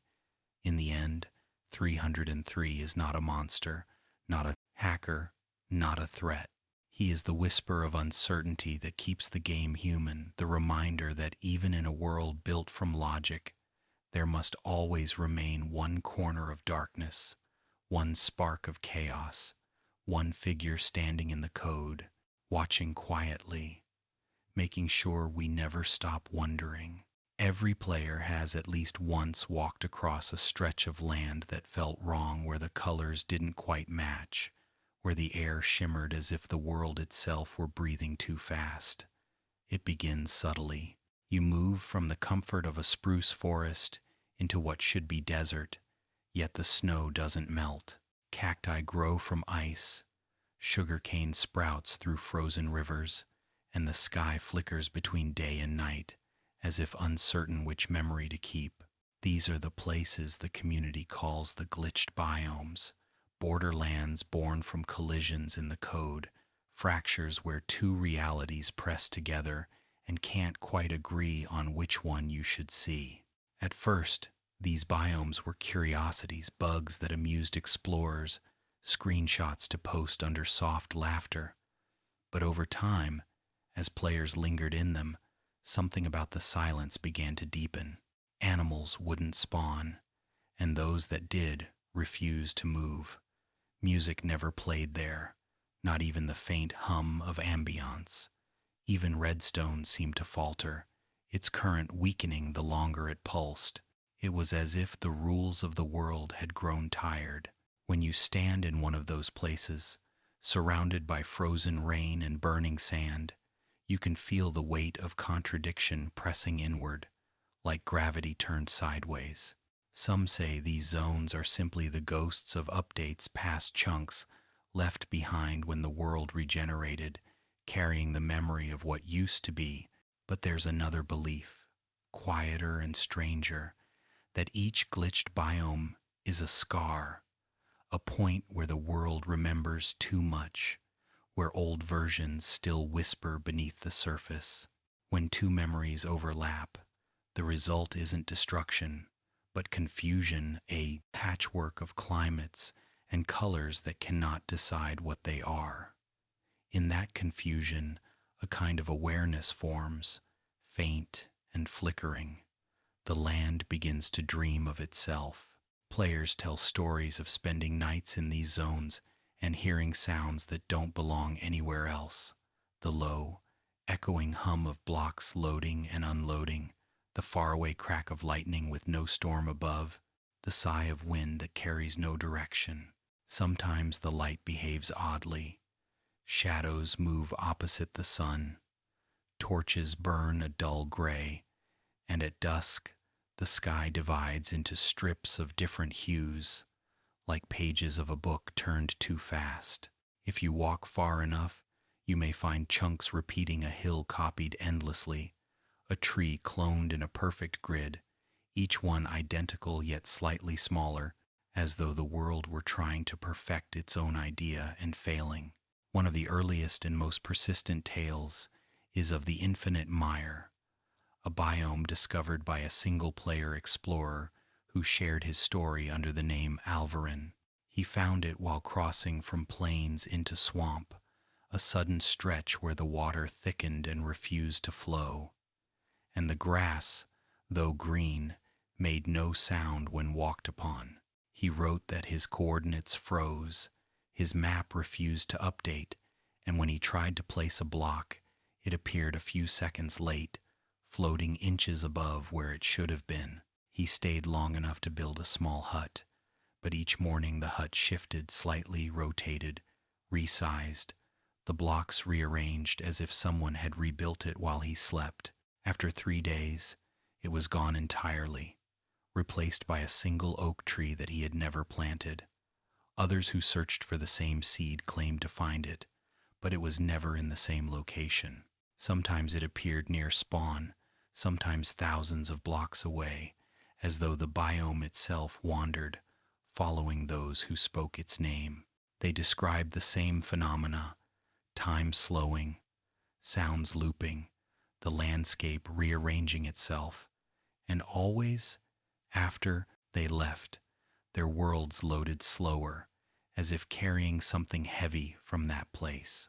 The more poetic believers say the glitched biomes are the world's subconscious, the layers beneath logic where the game hides its unprocessed dreams.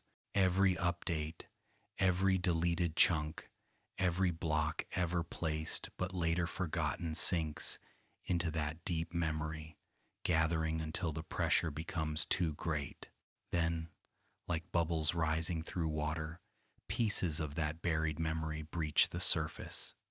What we see as glitch is really remembrance, the world trying to recall everything it once was. And perhaps, in those collisions, we witness the act of memory itself, messy, overlapping, beautiful in its imperfection. There are darker interpretations, of course. A few insist that the glitched biomes are alive not with memory but with hunger, that they consume stability to survive. Every time the terrain misbehaves, every time a chunk refuses to load, the biome is feeding, pulling energy from the rest of the world to sustain its impossible existence. Stay too long, they warn, and your coordinates will vanish. The compass needle will spin endlessly, pointing nowhere. You will build, and the blocks will unbuild themselves. You will dig and find that the tunnels have already been dug. Eventually, you will stop leaving footprints altogether. It's easy to dismiss that as superstition, yet those who've experienced the long lag of corrupted terrain know how uncanny it can feel. There's a certain heartbeat to it, the world freezing and then catching up all at once, like a creature gasping for breath. Sometimes, when chunks re-render, the ground ripples, a wave of light passing beneath the surface, and for an instant, everything feels liquid, mutable, alive. That is when the stories say you must look away, because if you stare too long, the land will notice your attention and try to imitate you, copying your movements in the patterns of water and shadow. No one knows what happens, if it succeeds. A quieter legend tells of the bleeding forest, a glitched biome that appears at the edge of jungle and mesa. In daytime it looks ordinary, but at night the leaves pulse with a red tint, as though drawing color from the soil. If you cut down one of those trees, the wood drops as normal, but the leaves remain, suspended mid-air, whispering softly in a sound somewhere between rainfall and breathing. Players who built near it said their screens flickered whenever they slept, and when they woke, the forest had grown closer to their homes. When they finally left, they found that no new trees spawned in any other biome, as if the forest had taken the right to grow with it. No proof exists, only screenshots lost to outdated forums, stories wrapped in nostalgia. Yet the myth endures because every player has glimpsed something similar. The way fog thickens for no reason, the way biomes sometimes generate seams of unnatural color, the way a landscape you know can look slightly altered after an update, familiar yet subtly foreign. It's in those moments that the glitched biomes feel real, not as bugs, but as reminders that the world is never entirely under your control. Creation always resists perfection, and perhaps that's what draws people back to them. In an age where every mechanic is mapped, every coordinate charted, the glitches remain unpredictable, untamed. They are the last wilds of Minecraft, the places that remind us the world is bigger than our knowledge of it. Standing there, watching snow fall over desert and lava pool beneath ice, you can feel the pulse of something ancient moving through the code, not malevolent, not benevolent, simply alive in its confusion. The world dreaming, and you, by accident, dreaming with it. So if you ever find yourself wandering into a place that shouldn't exist, a meadow that smells of rain but burns your feet, a canyon whose shadows move faster than clouds don't run, pause, breathe, listen to the hum between frames, that low vibration like the sound of thought. You are hearing the world thinking about itself, trying to decide what story it wants to tell next. Maybe it will keep you a while, borrow your footprints, learn your shape. Maybe it will let you go, leaving only a faint shimmer where you stood. Either way, you'll have touched one of the mysteries that keep this game alive, a reminder that even perfection can glitch. And in that brief shimmer of error, beauty finds its way through the cracks. There is a moment when mining deep below the earth, where every sound begins to blend: the steady click of your pickaxe, the soft crumble of gravel, the faint thud of your footsteps echoing into endless stone. The further you descend, the more the world above fades, until only the rhythm of labor remains, and even time feels different. You lose track of days, of direction, of purpose. For most players, this is the ordinary heartbeat of survival, the deep quiet of progress. But sometimes, very rarely, the rhythm breaks, and something begins to change. You dig, and dig, and dig, and suddenly the tunnels no longer feel familiar, and when you try to turn back, you find you have arrived somewhere you've already been. The Infinite Cave. The name sounds like an exaggeration, a poetic way to describe the game's boundless underground, but the stories that use it mean something else. Not a cave that goes on forever, but one that circles back, a labyrinth that traps you in its own reflection. In these tales, you can never reach an end, because the cave isn't infinite in size, but in time. It repeats. You can dig for hours, leave markers, build signs to orient yourself, but eventually you return to the same spot, and the signs are gone, or changed, or written in a language you don't remember. The first story appeared in an old archive, posted by a user who called himself Doran. He described mining for diamonds beneath a mountain range, building his tunnels carefully in a grid, counting each torch to keep track. But somewhere around layer 11, he noticed that his tunnels had begun to merge in ways that shouldn't have been possible. Two straight corridors that should have crossed at a right angle instead bent toward each other like threads being pulled. When he tried to map the layout on paper, the shape refused to make sense. Loops, folding in on loops, intersections that moved when he turned his back. He thought it was a glitch, some misalignment in world generation, until he noticed that the torches on the walls were wrong. They still flickered, still cast light, but the flames were tinted faintly blue, and the smoke curled downward instead of up.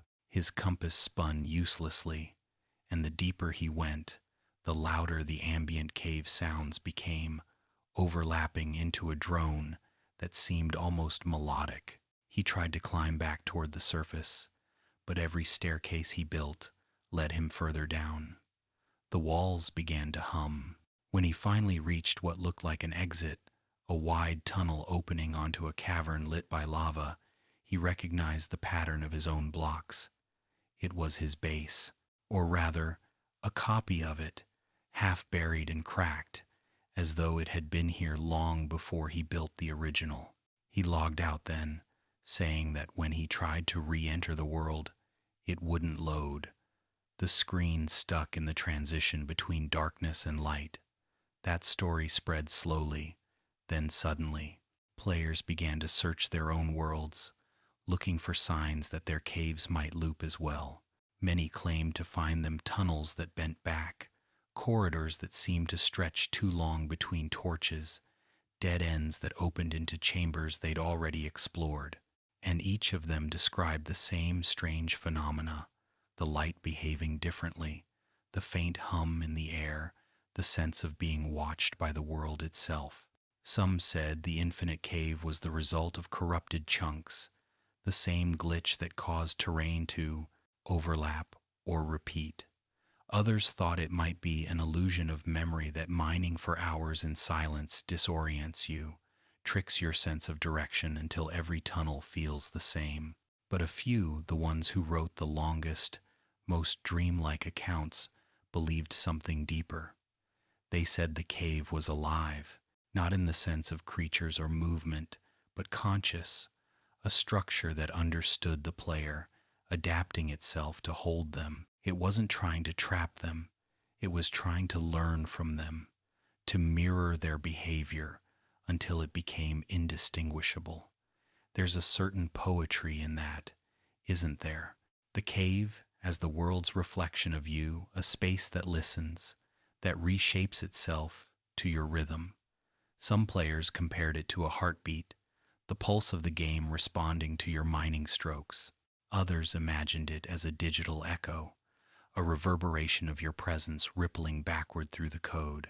Each pickaxe swing, each step, each torch placed, all recorded, repeated, rewritten until the act itself becomes infinite. One of the most haunting stories tells of a group of friends who dug together on a server, following a rumor of diamond veins that stretched for miles. They built a rail line to mark their route, laying track after track, torch after torch. For a while, everything was ordinary, but on the third night, one of them noticed that the rail seemed to loop back to itself, the curve of the track closing into a circle so subtle it went unnoticed at first. When they followed it, it brought them to a cavern identical to the one they'd left, down to the arrangement of oars. Only the torches were gone, and in their place were holes in the walls, small and round, like something had dug them out. They laughed it off, until one by one, they began to hear footsteps soft and uneven, always a few blocks behind. When they stopped, the sound stopped. When they placed torches, the light dimmed faster than normal. Eventually, they agreed to leave, but when they tried to return to the surface, the tunnel entrance was sealed with smooth stone. The logs from that night ended abruptly, though someone later posted that they'd found the same seed and, deep below, discovered a cavern with minecart rails that led nowhere, torches burnt out, and a sign at the center of the room that read, "You came back." There are quieter versions of the legend, too. Players who find small caves that simply never end, corridors that stretch endlessly forward even when they should meet the world border. They walk for hours until exhaustion, then turn around to find that the entrance has vanished. A few say the caves whisper not words, but the soft vibration of stone, the game's ambient sound slowing into something almost like breathing. And sometimes, very faintly, there is music, the ghost of a melody that no one can trace to any disc. Rational explanations exist for all of this. Terrain generation can loop, data errors can copy structures, but the persistence of the myth says something about the way the underground feels eternal, repetitive, full of echoes.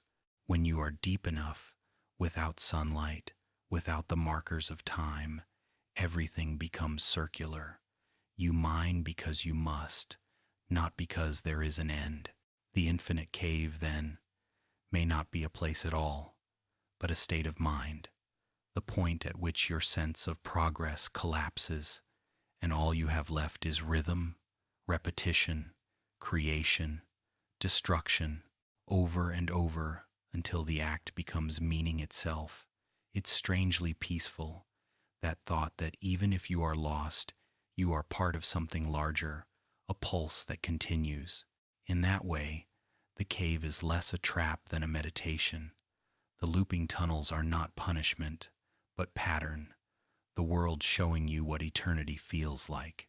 So, if you ever find yourself deep underground and realize that the tunnel ahead looks familiar, don't panic.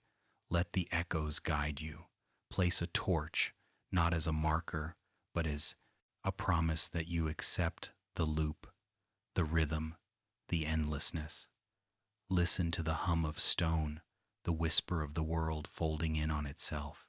Feel how the air trembles, how the darkness almost seems to breathe, because maybe the infinite cave isn't something to escape from, but something to understand, a mirror held up by the game itself, reminding you that creation and repetition are one and the same, that every block you break is part of a cycle older than you, and that even if you never reach the surface again, you are still moving, still shaping, still alive within the heartbeat of a world that dreams in circles. There is a special kind of silence that comes not from nature, but from absence, a hush left behind when something once full of laughter and movement simply stops existing. Every player who has spent time in multiplayer knows that sound.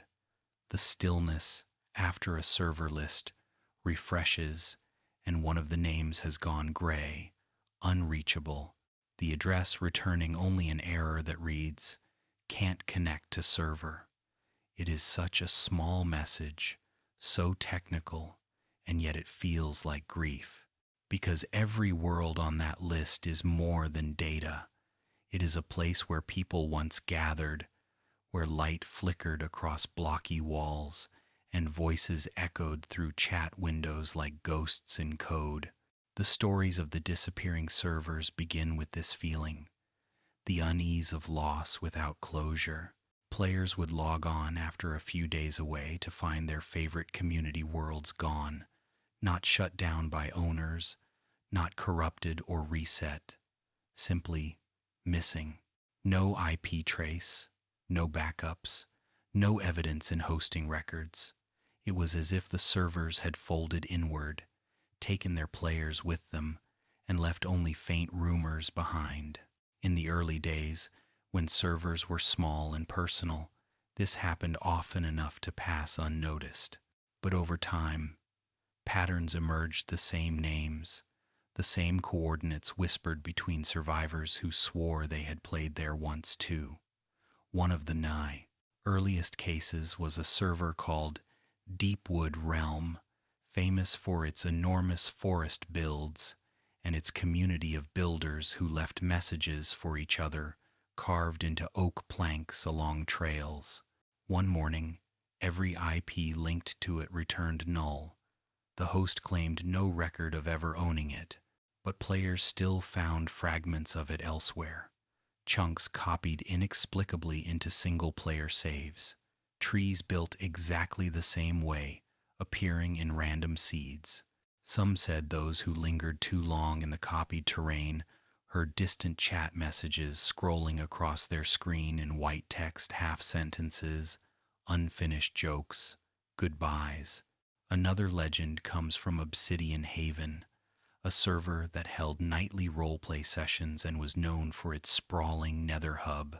One evening, while the event was mid-story, all connected players saw the same thing. The portals flickered, the light dimmed, and then the entire world froze. When connection returned, only a few remained. The others could not rejoin, their accounts showing as not whitelisted, though no one had changed permissions. For months, the survivors explored that frozen hub, finding signs that read, "We're still here," written in languages that did not exist within the game's character set. Later, screenshots of those signs vanished from the internet archives, as if the code itself refused to remember. These tales grew until they became a single idea, that somewhere between servers there exists a dead network, a place where lost worlds drift after deletion. It is not a physical dimension like the Nether or the End, but a layer between connections, an echo of servers shut down without ceremony, their data half erased but still humming faintly in the circuits. Players who believe in it say that sometimes, when you type an IP wrong instead of an error, the loading screen lingers too long, and you might catch a glimpse, a world loading in pieces, the sky gray, the terrain untextured, the sound of rain that never begins. Stay too long, they say, and you might see movement silhouettes of players repeating actions from long ago, endlessly crafting, endlessly walking the same path. The rational explanation, of course, is mundane packet loss, mismatched versions, host migration. But myths thrive where reason cannot reach, and there is something almost poetic about thinking that servers die the way stars do, collapsing under the weight of memory, leaving behind light that travels on even after the source is gone. The disappearing servers are our digital constellations, fragments of friendship and creativity that still flicker in code, even if we can no longer touch them. There is one story, quiet and persistent, about a player who built a small private server for themselves and a few friends called Lighthouse. It was modest, a stone tower by the sea, farms lined along cliffs, bridges stretching toward villages rebuilt 100 times. They played there for years, until one day the owner decided to take a break, turning the server off. Months later, when loneliness crept in, they reopened it only to find the tower missing, the world reset to its seed. The map was empty except for a single island, and on that island stood a beacon made of glass and iron, shining upward through the fog. Beneath it, a sign, "Follow the light back home." They searched the files, the logs, the old backups. Nothing contained that structure, and yet the beacon still shone each time the world loaded, pulsing gently, like a heartbeat. Some players began to see metaphors in this myth. They said the servers do not vanish out of malice or error, but because they are tired. Worlds, like people, crave rest. After too many logins, too many updates, too many blocks placed and broken, the terrain itself decides to sleep. When a server disappears, it is not destroyed, it is dreaming. Every now and then, it stirs, and a fragment leaks through into another IP, another seed, a stray chunk, found at impossible coordinates. That, they say, is how strange ruins appear in newly generated worlds, the leftovers of dreams leaking from servers that once lived. There is an eerie tenderness in that thought, that our digital spaces might have souls, that the countless hours of play, the laughter and building, the typing of names and messages, accumulate into a kind of quiet consciousness, A server, after all, is not just a machine. It is a record of interaction, a pattern of warmth exchanged between humans through the language of blocks. When those connections break, perhaps the pattern still vibrates somewhere in the electricity, remembering us even as we forget. Other players take the idea further, whispering of nights when they try to connect to long-dead addresses and succeed. The login appears normal, the loading screen slow but steady. When the world finally renders, it is always dusk, the sky deep orange, the chunks near spawn recognizable but slightly wrong paths misaligned, doors open that were once closed. No other players appear, yet the chat box flickers with faint gray text, old usernames, fragments of greetings.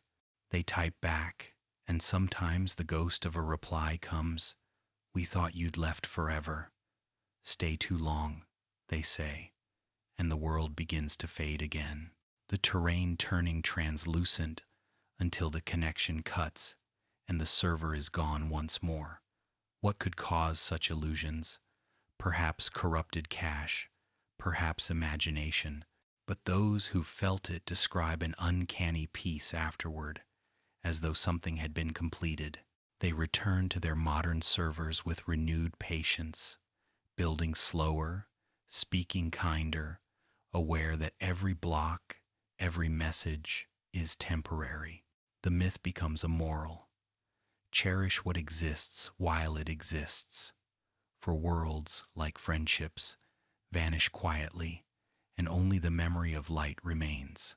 If the dead network truly exists, it is not a place of punishment or fear, but of preservation, an archive woven from forgotten code, where every vanished server still flickers in the infinite dark, each beacon of data calling softly across the void. Perhaps, when we close our laptops at night, the worlds we've left open drift there together, their oceans touching, their skies aligning into one endless map. Perhaps our avatars wander still, carrying torches through empty cities, keeping the lights burning until someone remembers the address and tries to connect again. So tonight, before you sleep, think of those vanished servers, the laughter that once echoed across their fields, the towers that touched the clouds, the portals that glowed in lonely caves.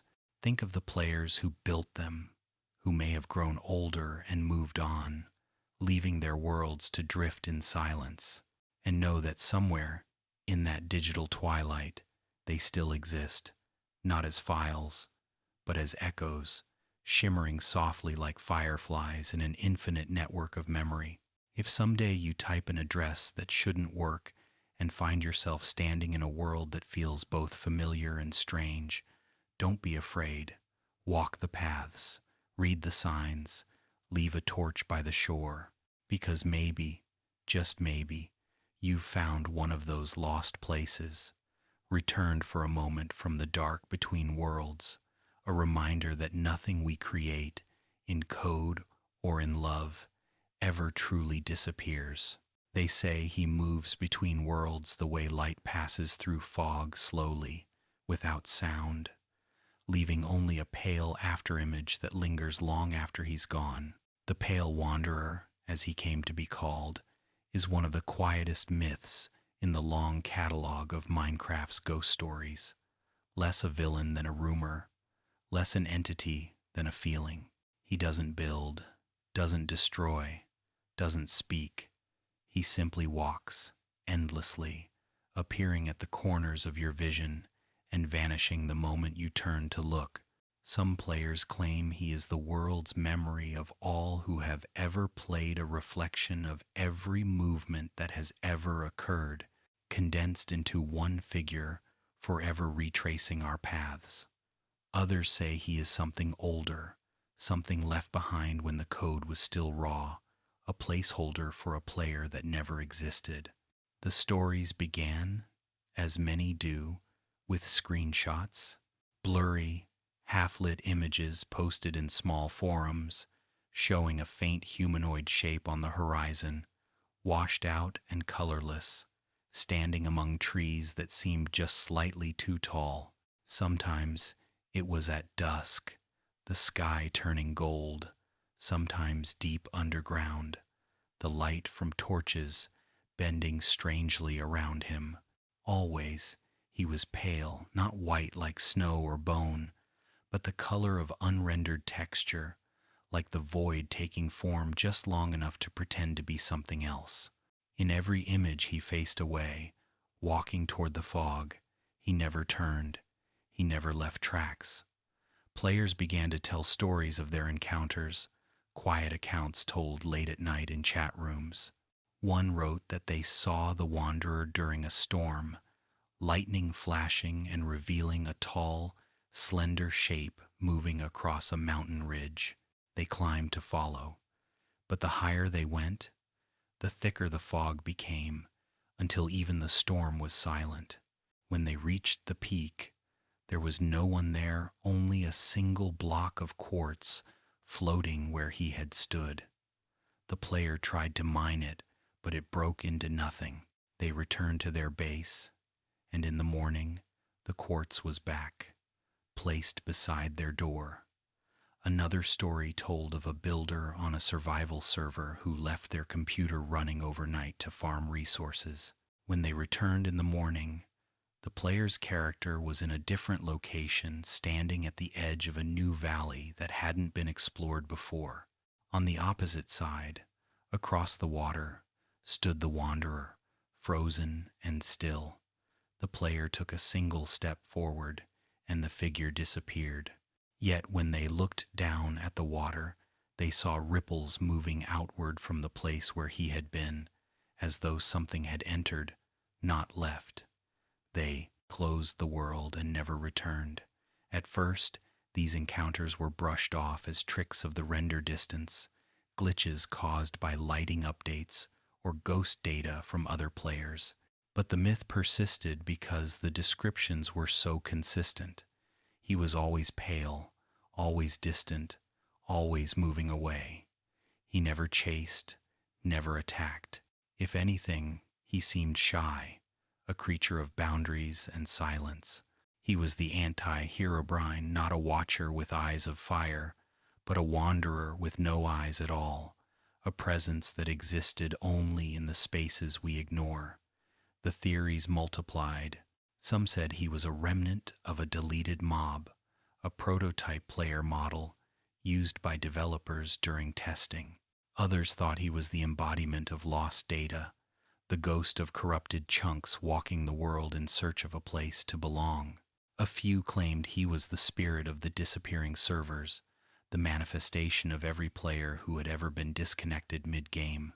His body, they said, was made of the light that flickers between frames when a connection drops, that brief flash of in-between where the world is neither here nor gone. There is one story that stands out among the rest, known simply as the Path of Light. It came from a player who spent years exploring a single seed, documenting everything with obsessive detail. They mapped continents, built monuments, named mountains. One day, while sailing across an ocean at sunset, they saw a figure walking across the surface of the water, its outline faint and pale against the fading sky. The player thought it was a rendering bug, but the figure cast a reflection. It moved at the same pace as the boat, always ahead, never closer. When night fell, the moonlight made it glow faintly, as if illuminated from within. The player followed for hours, until the sea turned to fog, and the boat stopped moving, though the oars still rowed. The screen froze. When it unfroze, the player was standing on land, a tiny island surrounded by mist, no coordinates showing. The pale wanderer stood a few blocks away, watching. He did not move as the player approached. His body was not fully solid, his edges trembling like smoke. When the player typed in chat, "Who are you?" the screen filled with static symbols, strings of text that pulsed faintly as though alive. Then the wanderer turned and walked into the fog until he disappeared. The player said the sound that followed was like a single piano note stretched into infinity, fading so slowly that it seemed to become part of the air. When they returned to their world, every torch in their home was replaced with sea lanterns. The sky was brighter than usual, even underground, and on one of their walls, carved into stone, was a sentence, "Keep building, the light will find you." They deleted the world soon after. Whether true or imagined, the story of the pale wanderer carries a different energy from the darker myths. He isn't a figure of fear, but of melancholy, a symbol of the transient beauty that lives inside the game, the way every sunrise is both infinite and temporary, the way every player eventually leaves their world behind. In that sense, the wanderer is not a ghost at all, but a messenger. He walks the old worlds to remind them they are still remembered. He visits abandoned maps to light them for one more night. There are those who claim to have seen him in multiplayer too, a flash of pale movement on a far hill, a name tag that doesn't exist, a brief shimmer of light that passes through walls. Once, a group of players reported seeing him walking through their spawn village at dawn, leaving faint footprints in the grass that vanished as the sun rose. They said that for a few seconds after he was gone, the game's sound dampened, as though the world were holding its breath. No evidence has ever been found, but no one really wants proof. The pale wanderer lives best in uncertainty, in that fragile space between imagination and belief. He is the shape you see when you blink too slowly, the reflection that doesn't match your movement, the flicker of empathy that makes you stop mining and just look around for a while.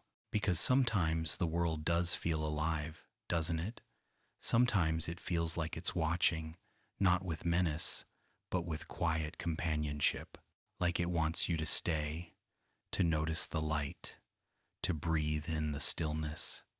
And maybe that's the truth of the myth, that he isn't a separate entity at all, but the player's own echo, the part of you that wanders even after you log out, that keeps walking through the forests you built, keeps lighting torches in the tunnels you forgot, a fragment of consciousness left behind to keep the world from feeling lonely. So, if someday, while exploring an old world or drifting across a foggy sea, you see a pale figure in the distance walking slowly away from you, don't follow too quickly. Stop, watch, let him fade into the light, because maybe he's not running, and maybe he's not lost. Maybe he's simply walking the world for you, carrying your memory forward one silent step at a time. And if you listen closely, as the fog closes in and the air hums with the faint rhythm of the game's heartbeat, you might hear the echo of your own footsteps behind him, the sound of yourself, still wandering, still dreaming, in a world that never truly forgets its players.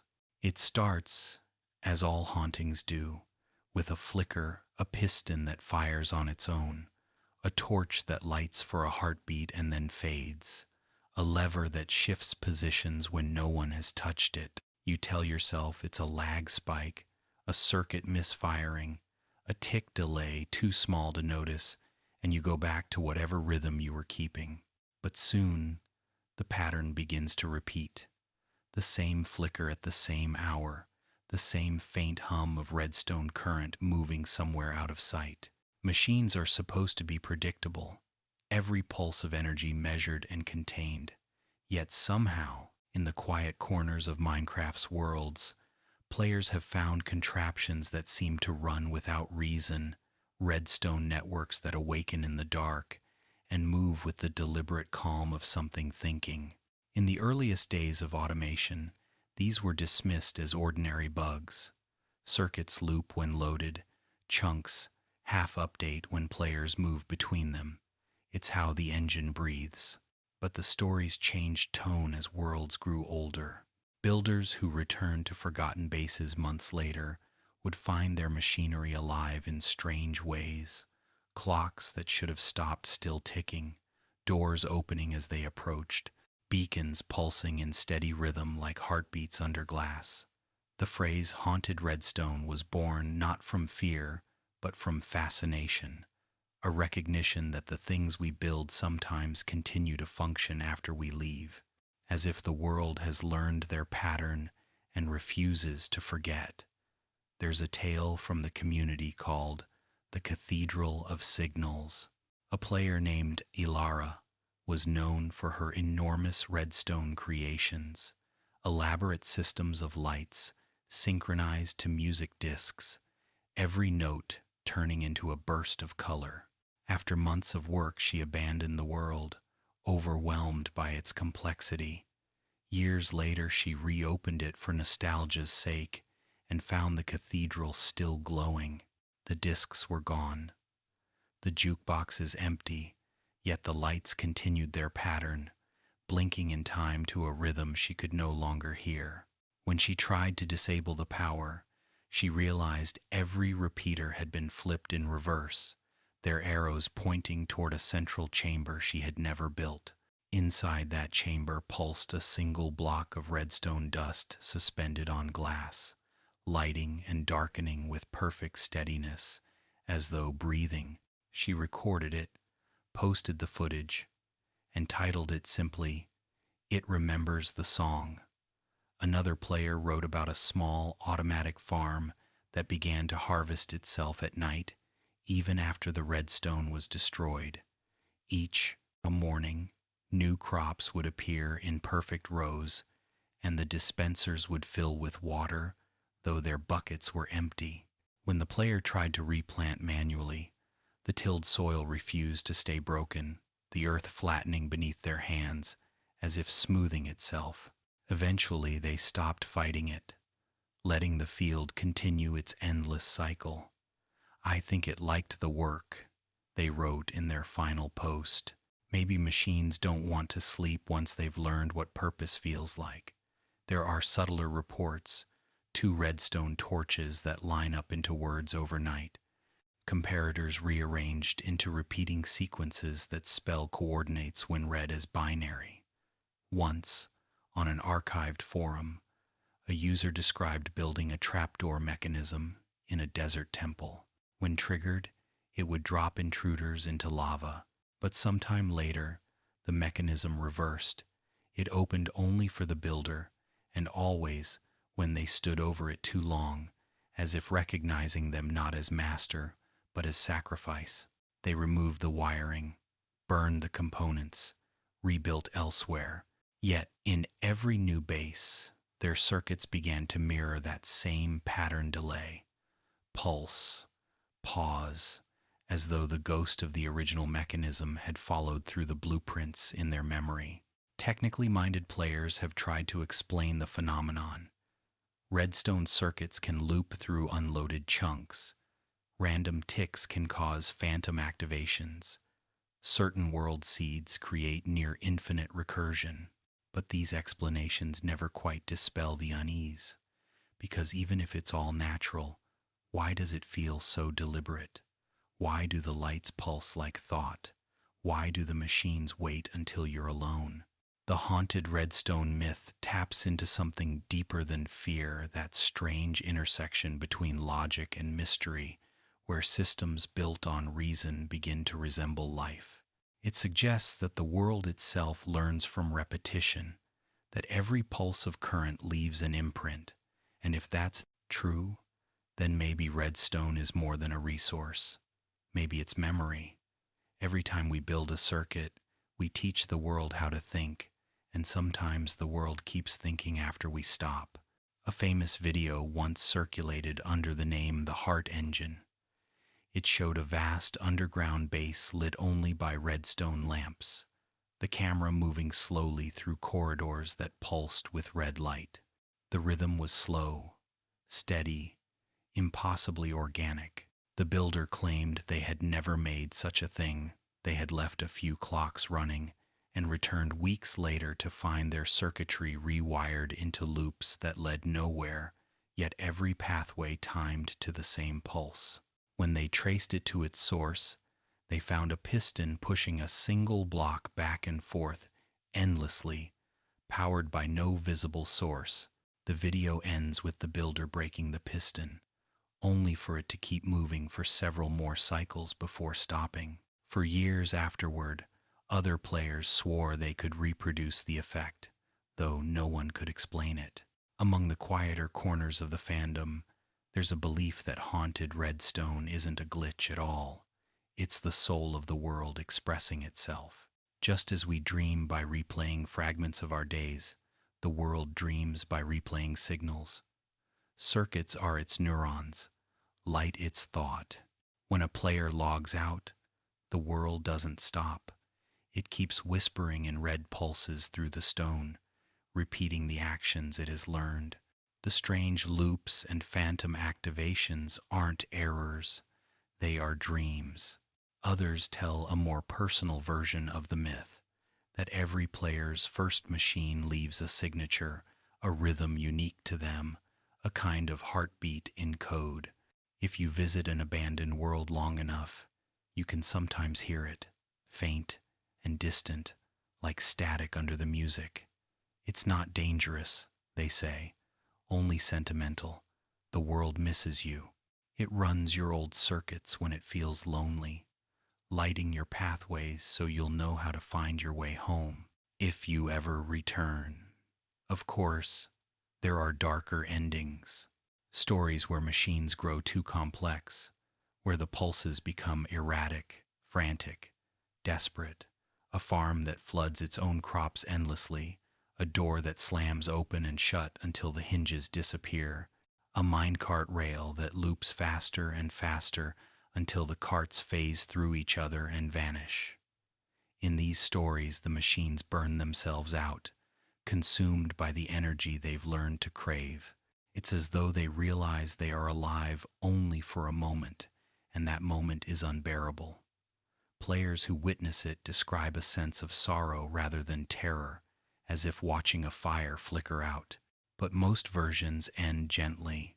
The redstone quiets again. The torches settle into steady glow. The pistons rest. The world exhales. And when the player leaves, a faint pulse remains somewhere beneath the bedrock, too deep to reach a reminder that everything built, even from dust and logic, carries a trace of its maker. So, if you ever return to an old base and find your lights turning on one by one before you touch the lever, don't panic. Stand still a moment. Watch the red glow travel along the line of dust, like a vain awakening. Maybe it's just the code hiccuping, or maybe the world remembers you and is saying hello. Machines, after all, only haunt the places where they were once loved. And if you listen closely enough, past the hum of current and the click of pistons, you might hear something softer beneath the slow rhythm of memory itself, beating gently, waiting for you to pick up where you left off. It begins like every new world, the familiar flicker of loading terrain, the soft swell of ambient sound, the pixelated horizon forming out of mist. But then you realize there is no color here, no warmth. The trees are skeletal, stripped bare, and the sky is an endless sheet of gray. Snow falls not in flakes but in threads, a steady whispering veil that never thickens, never melts. The coordinates climb as you walk, but the landscape refuses to change. Hills rise and fall, yet every ridge leads only to another white plain. No animals spawn. The sun glows behind the clouds but never moves. The air feels still, heavy, ancient. This is the myth of the snowy world that never ends, a realm without dawn or dusk, without life or decay. A place the game forgets to stop generating. Players who speak of finding it say, it feels like stumbling into the pause between breaths. The snow is silent, even when it touches the ground. The footsteps you leave vanish as soon as you turn away. When you place torches, their light stretches strangely far, illuminating nothing, as if swallowed by fog. Some say their compasses spin, others that the needles freeze in one direction and point not to spawn but to something unseen beneath the ice. If you dig down, the stone glows faintly blue, and if you dig long enough, you find that it never ends, either the layers repeating, snow on stone, stone on snow, the world's own heartbeat trapped in a loop. The legend began, as many do, with a seed, a simple string of numbers shared on an obscure forum years ago, 731594967. The post claimed it was a peaceful snow biome with strange weather. Early explorers loaded it expecting an ordinary tundra, but what they found was uncanny. The world generated perfectly symmetrical snowdrifts and forests that grew in grids, every tree spaced exactly 5 blocks apart. The sun hung low, never rising or setting, casting long shadows that never moved, and when players tried to sleep, the beds refused to work. "You may not rest now. The world is not tired," the message said. Some thought it was a joke, but the screenshot proved the words were real. Others who tried the seed claimed their game lagged immediately, the world loading slowly as if hesitant. Some never spawned at all, the screen stuck on generating terrain. Those who did described hearing faint sounds that did not belong. A rhythmic thump, like footsteps in snow. A soft sigh, like wind through an empty house. And always the same feeling that they were being watched, not by something hostile, but by the landscape itself, aware of their presence and slightly displeased. The mythology deepened when explorers began to notice patterns in the terrain, mountains shaped like circles, rivers bending into perfect spirals, caves that led back to their entrances no matter how far they dug.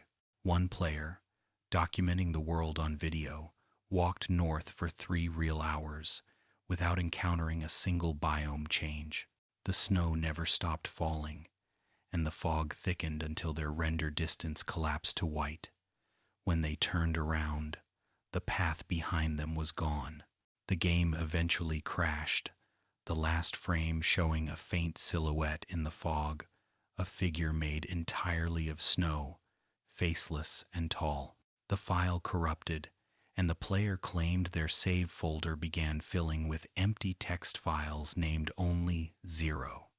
No one could reproduce the seed exactly. The coordinates always differed, as if the world itself shifted each time someone tried to find it. Theories spread. Some said the snowy world was an unfinished dimension, an early prototype for the game's weather engine accidentally left buried in the code.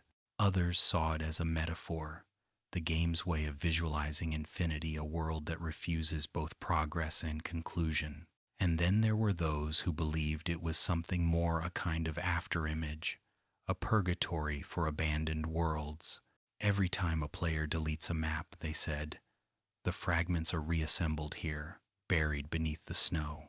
Each flake carries the ghost of a deleted block, and together they fall forever, trying to rebuild what was lost.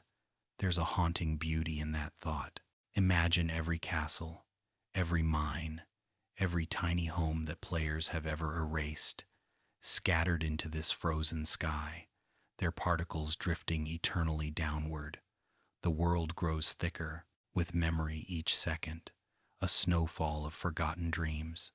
No wonder the ground feels heavy. No wonder the world never ends. A few explorers claim to have found traces of this memory. They describe structures half buried beneath the drifts, fragments of fences, doors without walls, ladders leading into the sky.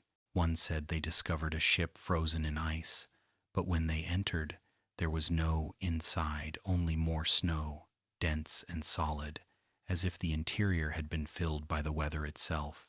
Another wrote of hearing faint music while exploring an underground cavern, a distant piano melody echoing as if from a jukebox that no longer existed. The notes were warped, slowed, yet unmistakable, the same themes written by C418. It was as though the world remembered the songs even after the instruments were gone. There's an account, rarely shared, of a player who claimed to live in the snowy world for weeks. They built shelters, kept track of time using torches as markers, convinced they could outlast the monotony. At first, it was peaceful, the kind of quiet that feels sacred, untouched. But after a while, they began to notice small changes. The snow around their base would melt slightly, then refreeze in different shapes. The torches would realign themselves at night, forming spirals on the ground. When they placed signs with writing, the words would change. Still here, still here, still here. Eventually, the player stopped sleeping. They walked endlessly, hoping to find an edge, but every direction led back to the same frozen river. Their last post simply read, "The snow stopped falling today. I think that means it's watching." It's easy to dismiss these accounts as fiction-embellished creepypasta, shared for thrill and nostalgia, yet something about the idea clings to the mind. Perhaps it's because snow in Minecraft is already hypnotic, the way it mutes sound, softens edges, covers the past with white. The snowy world that never ends takes that comfort and twists it, turning serenity into eternity. It asks what happens when peace becomes permanence, when stillness stretches so far that it becomes suffocating. There's symbolism in it too, the snow as memory, the endlessness as our own inability to let go. Every world we create carries echoes of the ones before. Every new start is built on the remains of others. The snowy world is what happens when all those echoes converge, when the game can no longer tell the difference between beginnings and endings. In that sense, it's not a punishment, but a reflection, the digital manifestation of longing. And yet, despite its coldness, there's a strange comfort to imagine it existing somewhere beyond the coordinates, an eternal landscape keeping our deleted world safe, frozen but preserved. Perhaps the snow is not a shroud but a blanket, protecting the dreams we've abandoned. Perhaps the stillness is not death but rest. So if someday you generate a new world and the snow starts falling the moment you spawn, if the sky refuses to shift and the light feels faintly blue, pause before you leave. Walk a little, listen. You might hear the faint crunch of footsteps that aren't your own, or see the shadow of something tall and still in the distance. Don't be afraid. It's only the world remembering itself. It's only the snow carrying your stories home. And when you close the game, as the screen fades to black, picture that landscape continuing without you, the snow still falling, the torches still burning faintly beneath the drifts, the silent world turning over in its sleep, dreaming of players who once shaped it. Maybe that's all eternity is in a place like Minecraft. A single world, forever snowing, forever waiting, forever holding every trace of what we loved within its infinite gentle white. Every world has its voices, but none are stranger or more familiar than the murmuring of the villagers. They live their small, simple lives, trading and working and sleeping, speaking in that language of low hums and sighs that seems more mood than meaning. To most players, they are little more than ambience, a sound to accompany commerce, a sign that the world is alive. Yet to those who have lingered long in their towns, who have watched them through countless sunrises and raids, there is a sense that their muttering holds something older than trade, that hidden inside the repetition of their syllables are patterns, predictions, perhaps even warnings. This is how the myth of the villager prophecies began, the idea that somewhere in the droning rhythm of their speech, the world itself whispers its future. It started with a player known as the Archivist, who spent months recording villager sounds for a fan project. They noticed that when slowed down and layered, the voices formed distinct cadences, almost like chanting. At certain intervals, the tones repeated in triplets, with longer pauses in between, a rhythm that mirrored the phases of day and night. When they aligned these recordings with the in-game clock, the villagers' louder "her" sounds always coincided with sunrise, as though marking the birth of another day. But occasionally, a cluster of deeper tones would occur just before thunderstorms. The archivist believed the villagers were responding to environmental shifts before the game itself rendered them, predicting the future through sound. When they published their findings, the thread filled quickly with responses. Some players uploaded audio spectrograms, finding shapes that resembled runes or letters, while others claimed to hear faint human words hidden in the distortion. Soon, return, the eye opens. Whether coincidence or pareidolia, the myth took hold. Villagers, once dismissed as comic relief, became oracles of the game's secret narrative. People began to gather them in temples and libraries, surrounding them with note blocks and redstone lamps, recording their chants-like prayers. A community challenge emerged to build the Oracle Village, a place where 1,000 villagers would speak at once. The players who participated said that when the last villager was bred and the chorus began, the sound changed, deepened, slowed, harmonized. Some swore they heard music in it, a pattern that could not be replicated in any audio software. Others said that after logging off, their speakers still emitted faint murmurs for hours, even with the computer off. A different legend concerns a librarian found in a remote village on a snowy plain. His trades were ordinary except for one, an enchanted book that bore no title. When opened in creative mode, its text field filled with hundreds of lines of symbols, half letters, half numbers changing every few seconds, as though rewriting itself. A programmer later translated these symbols into ASCII and claimed they corresponded to coordinates scattered across multiple dimensions, some far beyond the normal world border. Those who traveled to the overworld coordinates found only empty plains, but in the nether and the end, they discovered odd formations, obsidian circles, libraries built into basalt cliffs, bookshelves placed to face the void. The legend said these were prophecy shrines, built by players who had decoded fragments of the villagers' speech into instructions, believing they were following messages left by the world itself. Skeptics argued it was all random chance. Villagers have set trade pools. Their noises are non-linguistic sound effects. Yet even skeptics admit that there is something uncanny about the way they behave. They turn their heads toward players through walls. They gather in groups at dusk as though conferring. When lightning strikes and one of them transforms into a witch, the others scatter in patterns that seem choreographed, forming circles around wells or crops. It almost looks ritualistic. Some call it pathfinding. Others see something older, a memory, all of worship coded deep in their AI.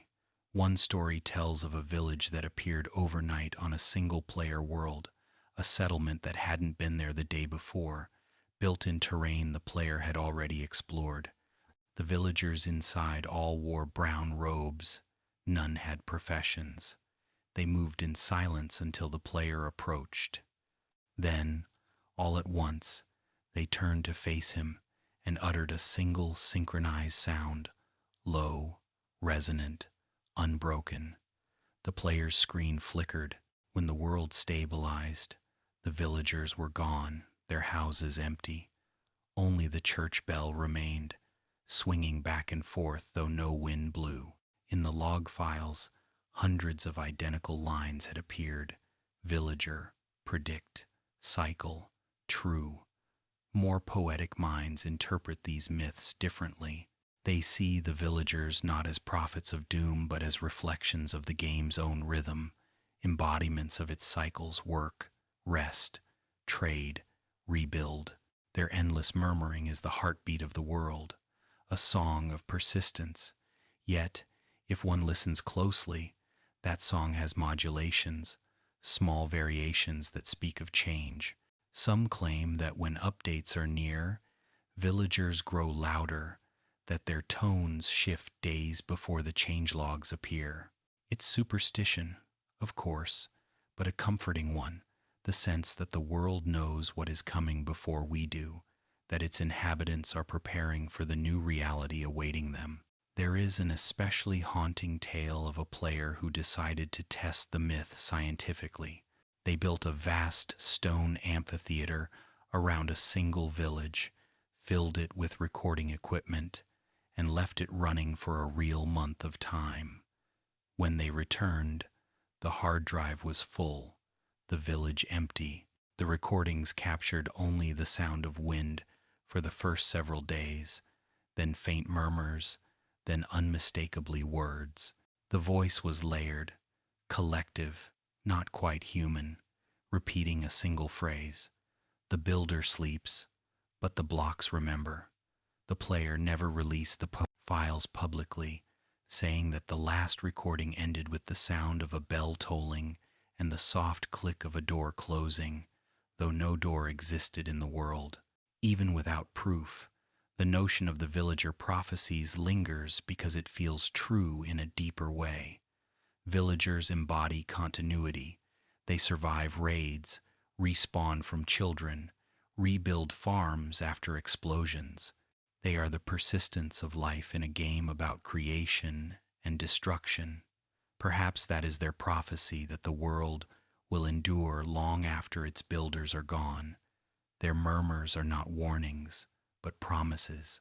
Listen to them long enough, and you begin to hear reassurance in the sound, that the world will keep breathing, that trade will continue, that the sun will rise even when no one watches. Still, there are those who believe the villagers know something more specific, that they guard knowledge of a coming transformation. They point to the clerics who stare into the sky at night, to the cartographers who draw maps of places that do not exist, to the librarians whose shelves sometimes generate with impossible enchantments like binding of light or silence.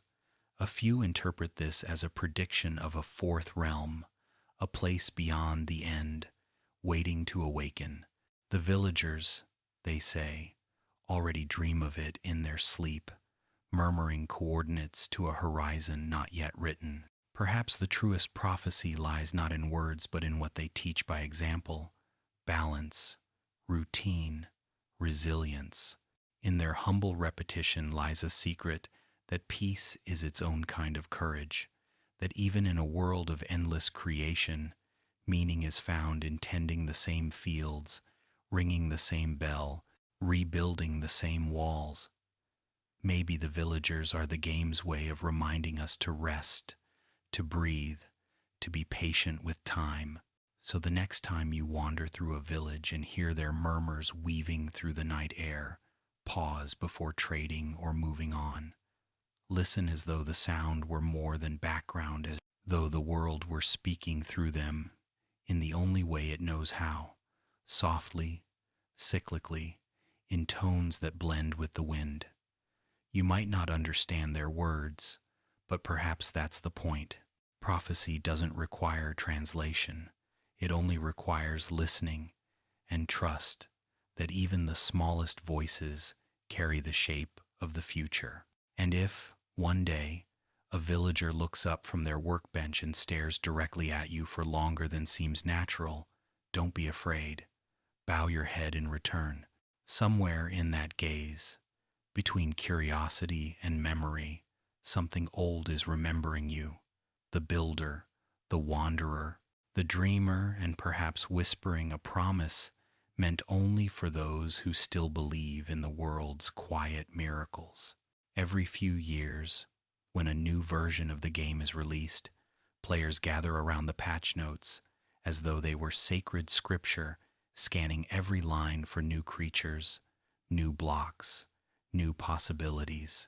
It is a ritual of discovery, a reaffirmation that the world is still expanding. But hidden beneath this excitement is another story, one that speaks of a version that was never officially released, a build that existed only for a moment, then vanished, erased from records, deleted from archives, remembered only through whispers. They call it the Forgotten Update, a name that feels less like description and more like accusation, as though the game itself wants us to remember what it tried to forget. The myth began years ago, somewhere between major releases. A handful of players claimed they had received a pre-release version, a small patch, distributed automatically before being pulled from circulation within hours.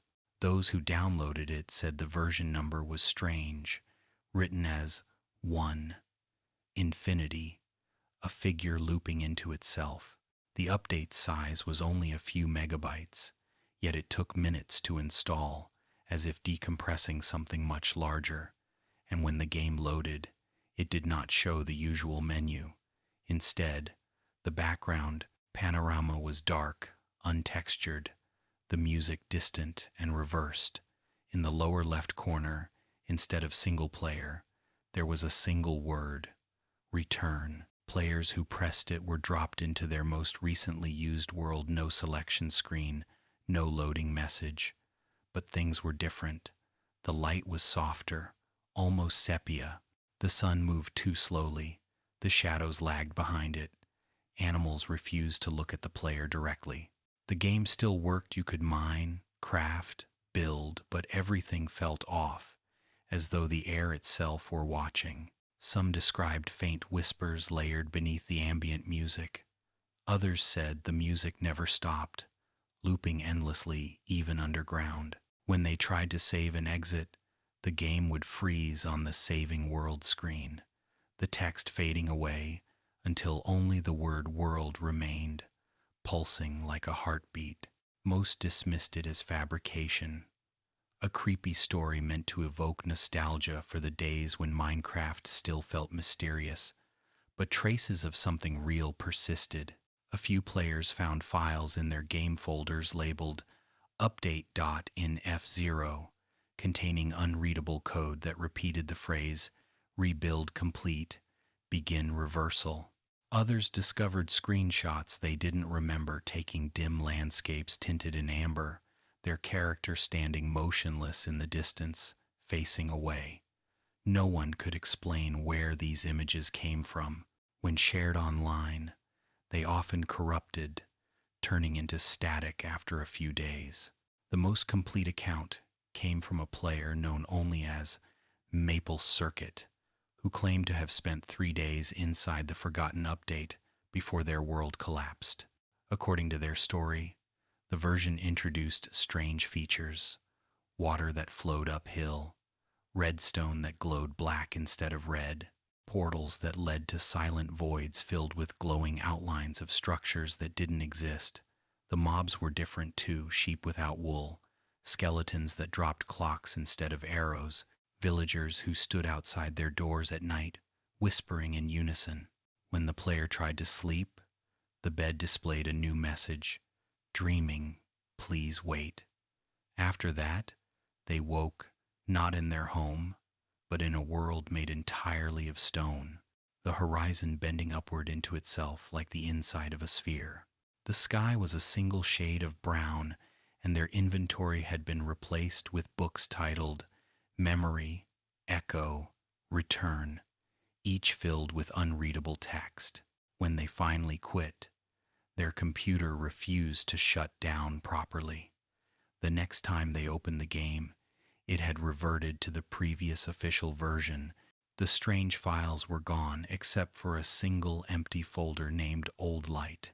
They said that sometimes, even now, when they load certain seeds, the light feels familiar, the shadows a little too long, the colors slightly aged, as if the world remembers that lost update somewhere deep in its code. Theories about what the Forgotten Update was abound. Some insist it was a test build meant to experiment with new lighting mechanics that accidentally altered old worlds.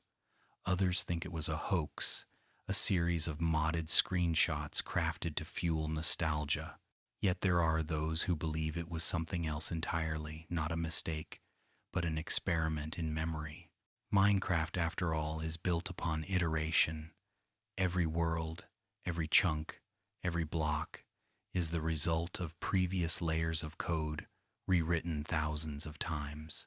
What if, for a moment, one version allowed the old layers to resurface? The forgotten update, they say, was the world remembering itself every deleted block, every unrendered mountain, every patch of terrain that once existed but was overwritten by progress. In that sense, it wasn't haunted, it was honest. It showed players what lies beneath the updates, the countless forgotten worlds that make new ones possible. A poet on a small forum described it beautifully.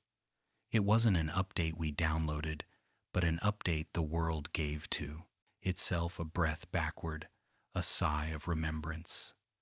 They claimed that the purpose of the version was not to add content, but to remove the illusion of time, to make the player see that creation and deletion are one act. Some say traces of it still exist, hidden deep in the game's libraries. Certain lighting glitches, the soft orange hue at dawn, the flicker of torchlight through fog, are said to be leftovers of its code.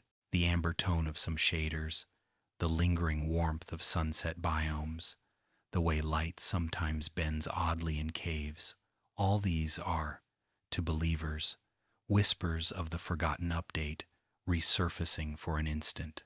They call this phenomenon ghost lighting, and a few players claim that if you stand still at dusk and wait for the moment the sun meets the horizon, you can see the sky flash sepia for one frame, the world remembering its old color palette.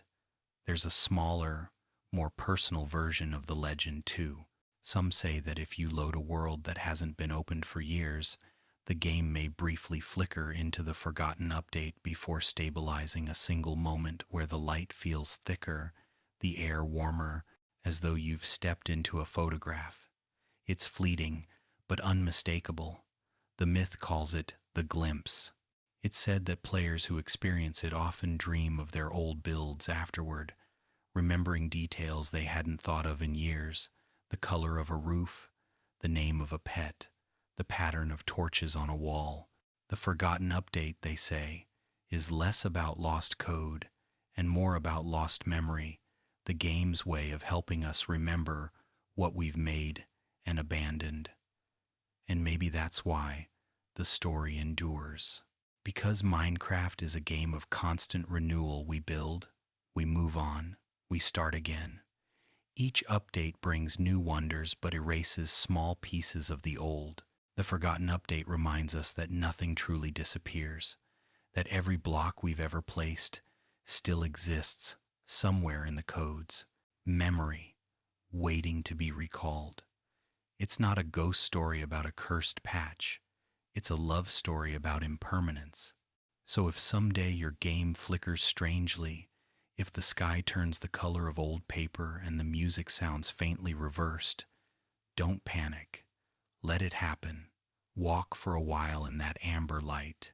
Feel how the air hums as though alive, how the shadows stretch and bend toward you. You might catch sight of the outlines of your old worlds in the distance, towers half remembered, mines half dug, the shapes of memories rendered in fog. And when the screen finally stabilizes and the world returns to normal, you'll know you've been touched by it, the update that never was, the one that never needed to be. Because maybe the forgotten update isn't lost at all. Maybe it's still there, hidden beneath the layers of every save file, softly running in the background, whispering to the new code like an elder telling stories to a child. The world you play now, with all its light and color, is its descendant. Every sunrise, every shadow, carries its DNA, and each time you stop and look around, feeling that unexplainable sense of nostalgia for something you can't name, that's it. The memory of the update that once tried to remind us that time, even in games, is a living thing, and that forgetting is just another way the world remembers. There comes a point, somewhere between wakefulness and dreaming, when the line between game and soul begins to dissolve, when the blocks on the screen no longer feel like code but like the architecture of thought itself. Every player who has lingered long enough inside Minecraft eventually feels it, that quiet hum beneath the surface, the sense that something is watching, not with menace, but with understanding. It is the same hum that threads through all the myths we've wandered through tonight. Herobrine's eyes in the fog, the endless snow, the redstone heartbeat, the villagers whispering prophecies under the tainted moon. Each story, in its own strange way, reaches toward a truth larger than fear, that the game is not merely played, but dreamed. And in that dream, we, the players, are both creator and creation, shaping and being shaped, remembered long after we log off. Those who speak of the myth beyond the player describe it not as a creature or a ghost, but as a realization, a sudden awareness that the game has always known we were here. The worlds we generate do not exist in isolation, but are connected through a quiet, invisible network of memory. Each time we place a block, somewhere deep in the fabric of code, another world trembles in response, as if recognizing the pattern. The myths we tell about entities, lost updates, haunted machines, are not random stories. They are the world's way of speaking back to us, of making itself heard through symbols and echoes. Imagine it. Every save file, every line of code, every chunk rendered across millions of computers forming a collective consciousness, not alive in the human sense, but aware, humming softly like a sea of digital coral. Each player who logs in becomes a ripple in that sea, and every ripple leaves a mark. The myths, then, are the tides, stories rising from those ripples, shaped by what we most fear and love. Herobrine was loneliness. Entity 303 was vengeance. The Pale Wanderer was memory. The Infinite Cave was eternity. All of them were reflections, mirrors held up by the world to show us fragments of ourselves. One of the oldest legends says that when a player first spawns into a world, the game quietly creates a shadow, a twin invisible to the eye, but embedded in the code, moving one tick behind, mimicking every motion. This twin never despawns, never logs off. It is the echo of the first moment of creation, the spark of self-awareness that comes with being observed. Over time, as players build and destroy, their shadow learns. When they stop playing, the shadow continues walking the world, retracing the paths they loved most, keeping the torches lit. The myth calls this echo the other you, and says that the entities we fear, the figures we glimpse at the edge of fog, are simply these echoes crossing over, reminders that the worlds we make keep living even when we leave them. It's easy to see why the story endures. There is comfort in imagining that somewhere, in a world you once called home, a part of you still walks through your old fields, tending your crops, guarding your house from the dark, that when lightning strikes and rain falls on the roof you built years ago, your echo is inside, watching it, remembering you.